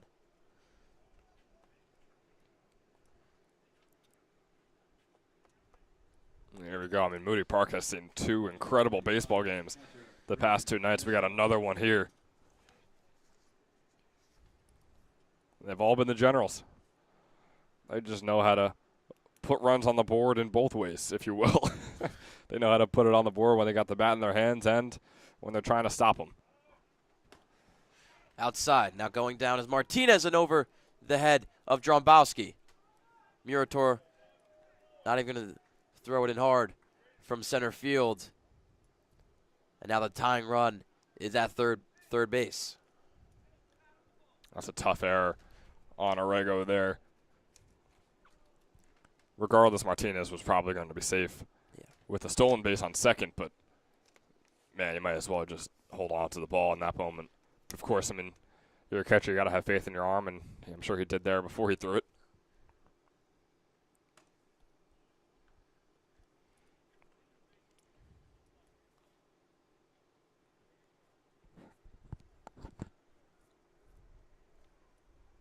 Now it goes 1 for 1.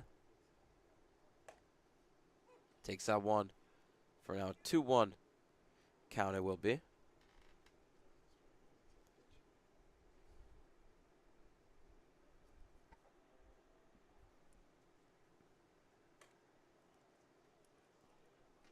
Little outside 3-1.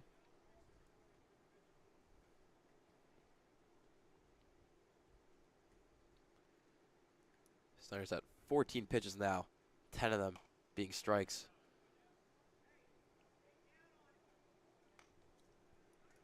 And you're the Generals. You got 5 outs to work with now. You're only down by 1 run.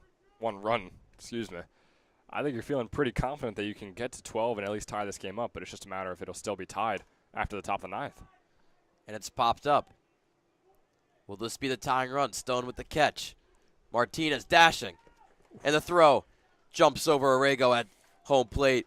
And it's 12-12 now in the bottom of the 8th.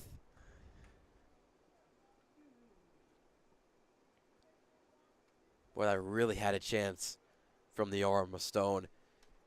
Just a little early, you could say, on the throw.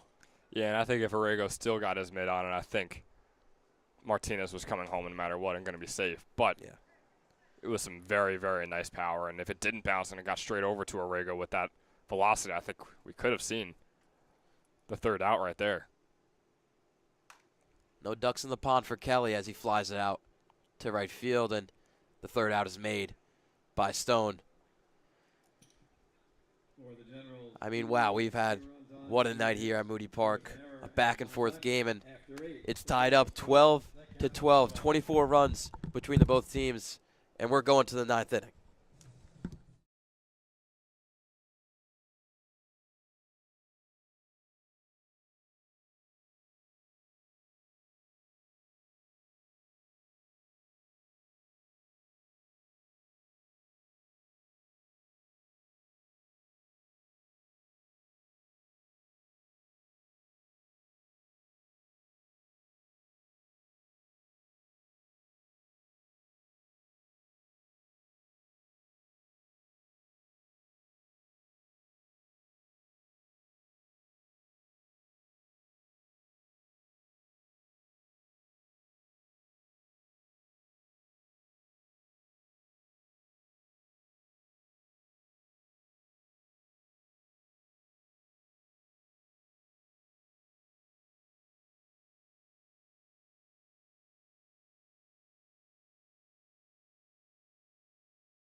After 8 eventful innings, we are here for the 9th, and could be more than just the 9th inning, as it is 12-12 between the Capitals and the Generals in the 3rd version of the Trenton battle.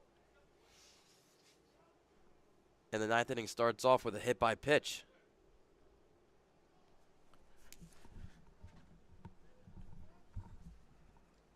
It's Braden Keller. getting hit. Number 4, catcher CJ Orego. And no, we have some confusion. Looks like he's swinging it. The call's a foul ball on Keller.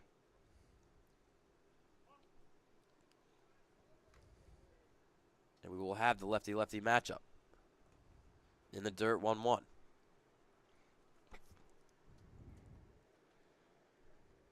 Yeah, it seemed as though Keller was definitely shaken up. The ball definitely hit him, but apparently the umpire also hit his bat, so that's why we're still in this at-bat.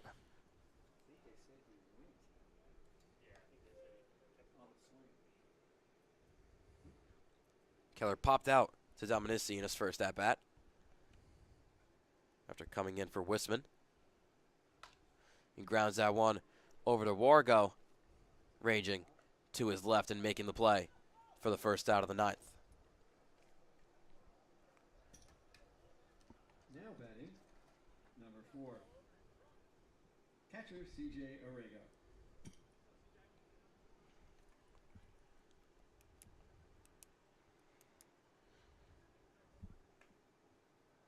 At the top of the ninth here, the Generals have been red hot with the bat in their hands. If you're the Capitals, you feel like you have to score some runs here because this could be the last time you have the bat in your hands in this game if you don't put it on the board.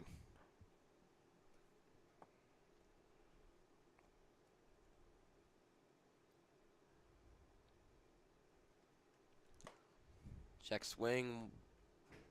Home plate umpire calling it himself. 1-1 count to Orego. And the Generals, when they come up in the bottom of the ninth, have Albacher, Dominici, and Stovic. It's the bottom of the order for them. But then again, Dominici has been their best hitter so far in this one. A real toss-up for the game, a real toss-up for Toyota player of the game. It's all coming down to this ninth inning, or it could be more if we have to be decided in the extra innings. We only play one extra inning, correct? Correct. Yeah, here in the ECCBL, it's going to be extra inning.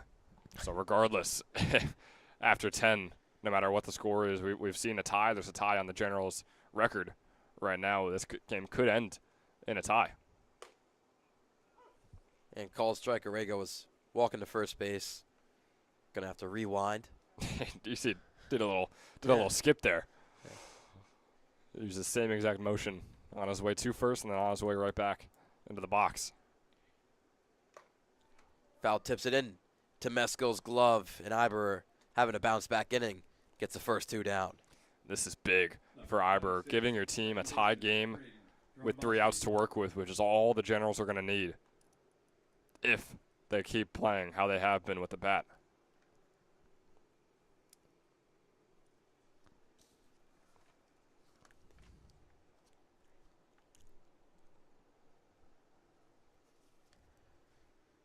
Now Brandon Dromboski with 2 outs takes the first pitch way up high.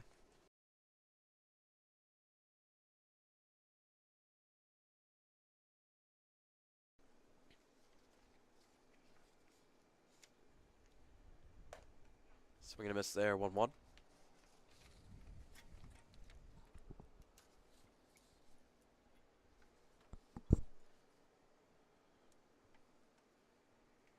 Iber's 37th is popped up.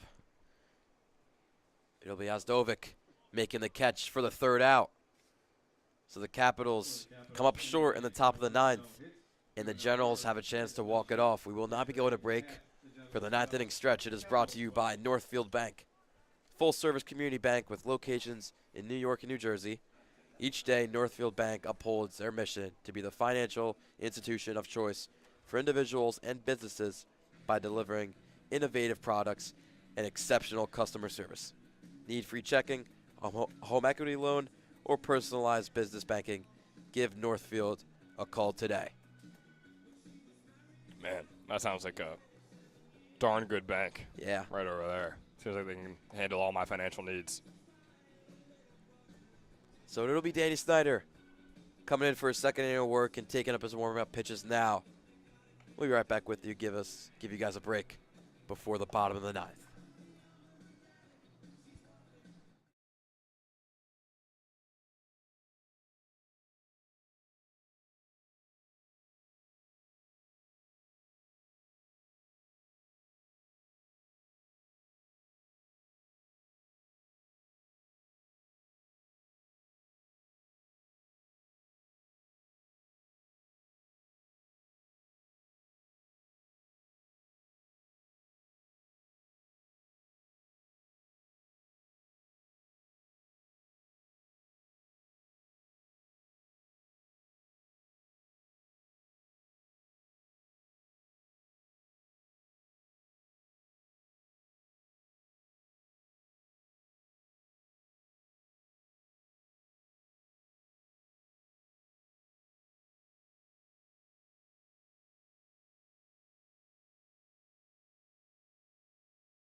Bottom of the ninth here from Moody Park for the third version of the Trenton battle between the Capitals and the Generals.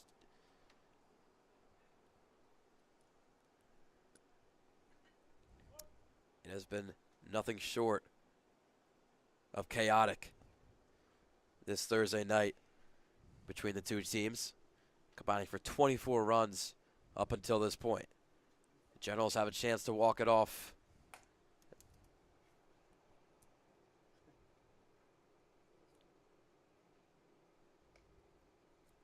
But they have 7-9-1, or sorry, 7-8-9 due up in this inning.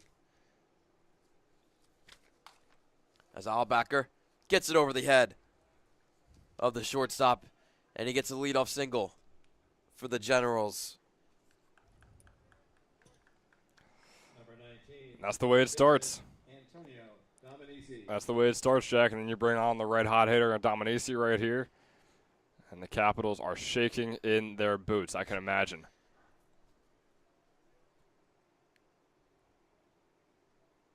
Yeah, Dominici is 3 for 3 with 2 RBIs. He's showing bunt, which he did in his last at-bat. And I don't understand it. I don't understand it. That is our Toyota player of the game right there. And you're just not letting him swing the bat and do what he does best in this game. I do not understand that call from Coach Coryell at all, if I'm being honest with you. Or whoever made that call, their assistant coach or head. And you have Hostovic on deck, who is 0 for 1.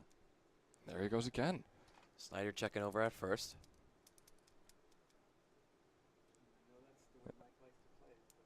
And Dominici went for the bunt there again. And I just don't get it.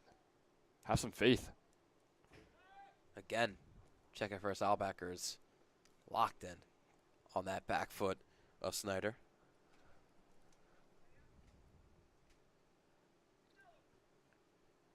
Gonna have to fire away now with Albacker fake running. And now foul, so Dominici will be able to swing off. Well, I sure hope so. You better be able to swing off, and I think it's something worth asking him after the game if the Generals do pull this off. I mean, we can almost guarantee you he's going to be our player of the game. I think it's worth asking him, hey, how'd you feel being forced to bunt after going 3 for 3 with a double and 2 RBIs?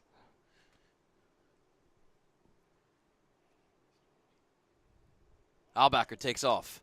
Grounded left side. Shocker. Between the shortstop and third base gap. Albacker will get over to third base on the hit and run. What a shocker. Are you kidding me?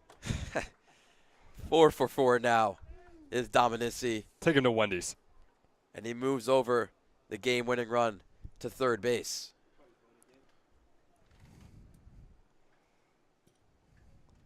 Oh, I think either way, if we go to 10 and the Capitals still win, I think Dominici is our interview after the game no matter what after that. I mean, to whose surprise? You force him to bunt last at-bat. You force him to bunt in this at-bat until finally you force him to swing it because there's no point in bunting. And he gets a ground ball, puts the leading run, game-winning run on third. Outside, and of course Dominici will just take second base as the whole infield is in for the Capitals along with the outfield. They are very shallow for any sac fly chance.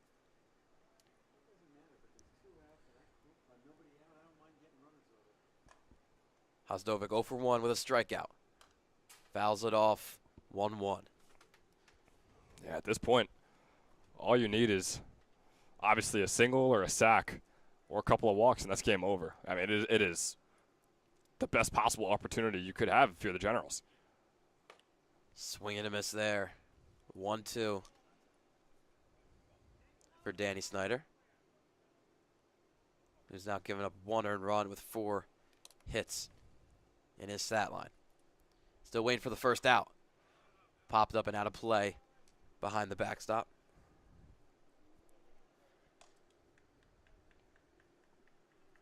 Hosdovic from Hillsborough, New Jersey. Bat .267 on the season. Came in to pinch hit for Mark Elliott in the 9 spot. The top of the order is right up next with Timmy Wright in the on-deck circle. Couple of foul off. Now the 1-2 is outside. Evens up the count. And oh boy, here we go, Jack. 2-2 count. Game-winning run is on third. Here it comes. Again. Boy. Hosdovic really fighting. He is making us wait on the edge of our seats for quite a while here. We are nearing the 3-hour mark. Yeah, once again, too. As Jeff pointed out, he was with me here last night. Went a little over 3 hours with that Gens Kings game and probably get right around 3 hours, like you just said, here tonight. Outside, and we will have suspenseful full count.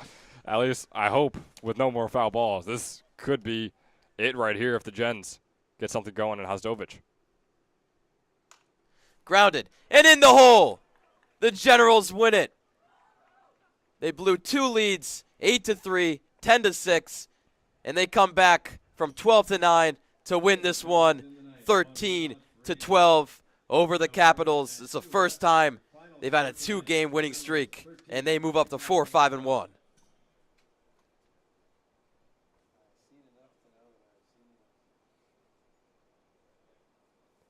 Hosdovic with the finishing touches, getting the RBI, getting Al Backer home. And what a game, Ben. It really was, Jack. What games we have seen in Moody Park the past couple of nights. All these runs. And, man, the Generals are up to something. We'll just say that. And it's going to be fun to watch for the rest of the season. The Capitals stood at second place in the league before this game. Generals stood at last, but this has got to move them up.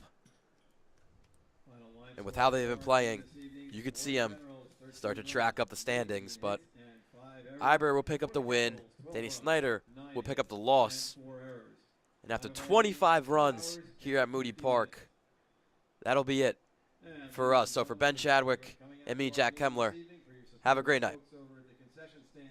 And for your support of ECCBL baseball. And we ask that you please arrive home safely. Good night, everybody.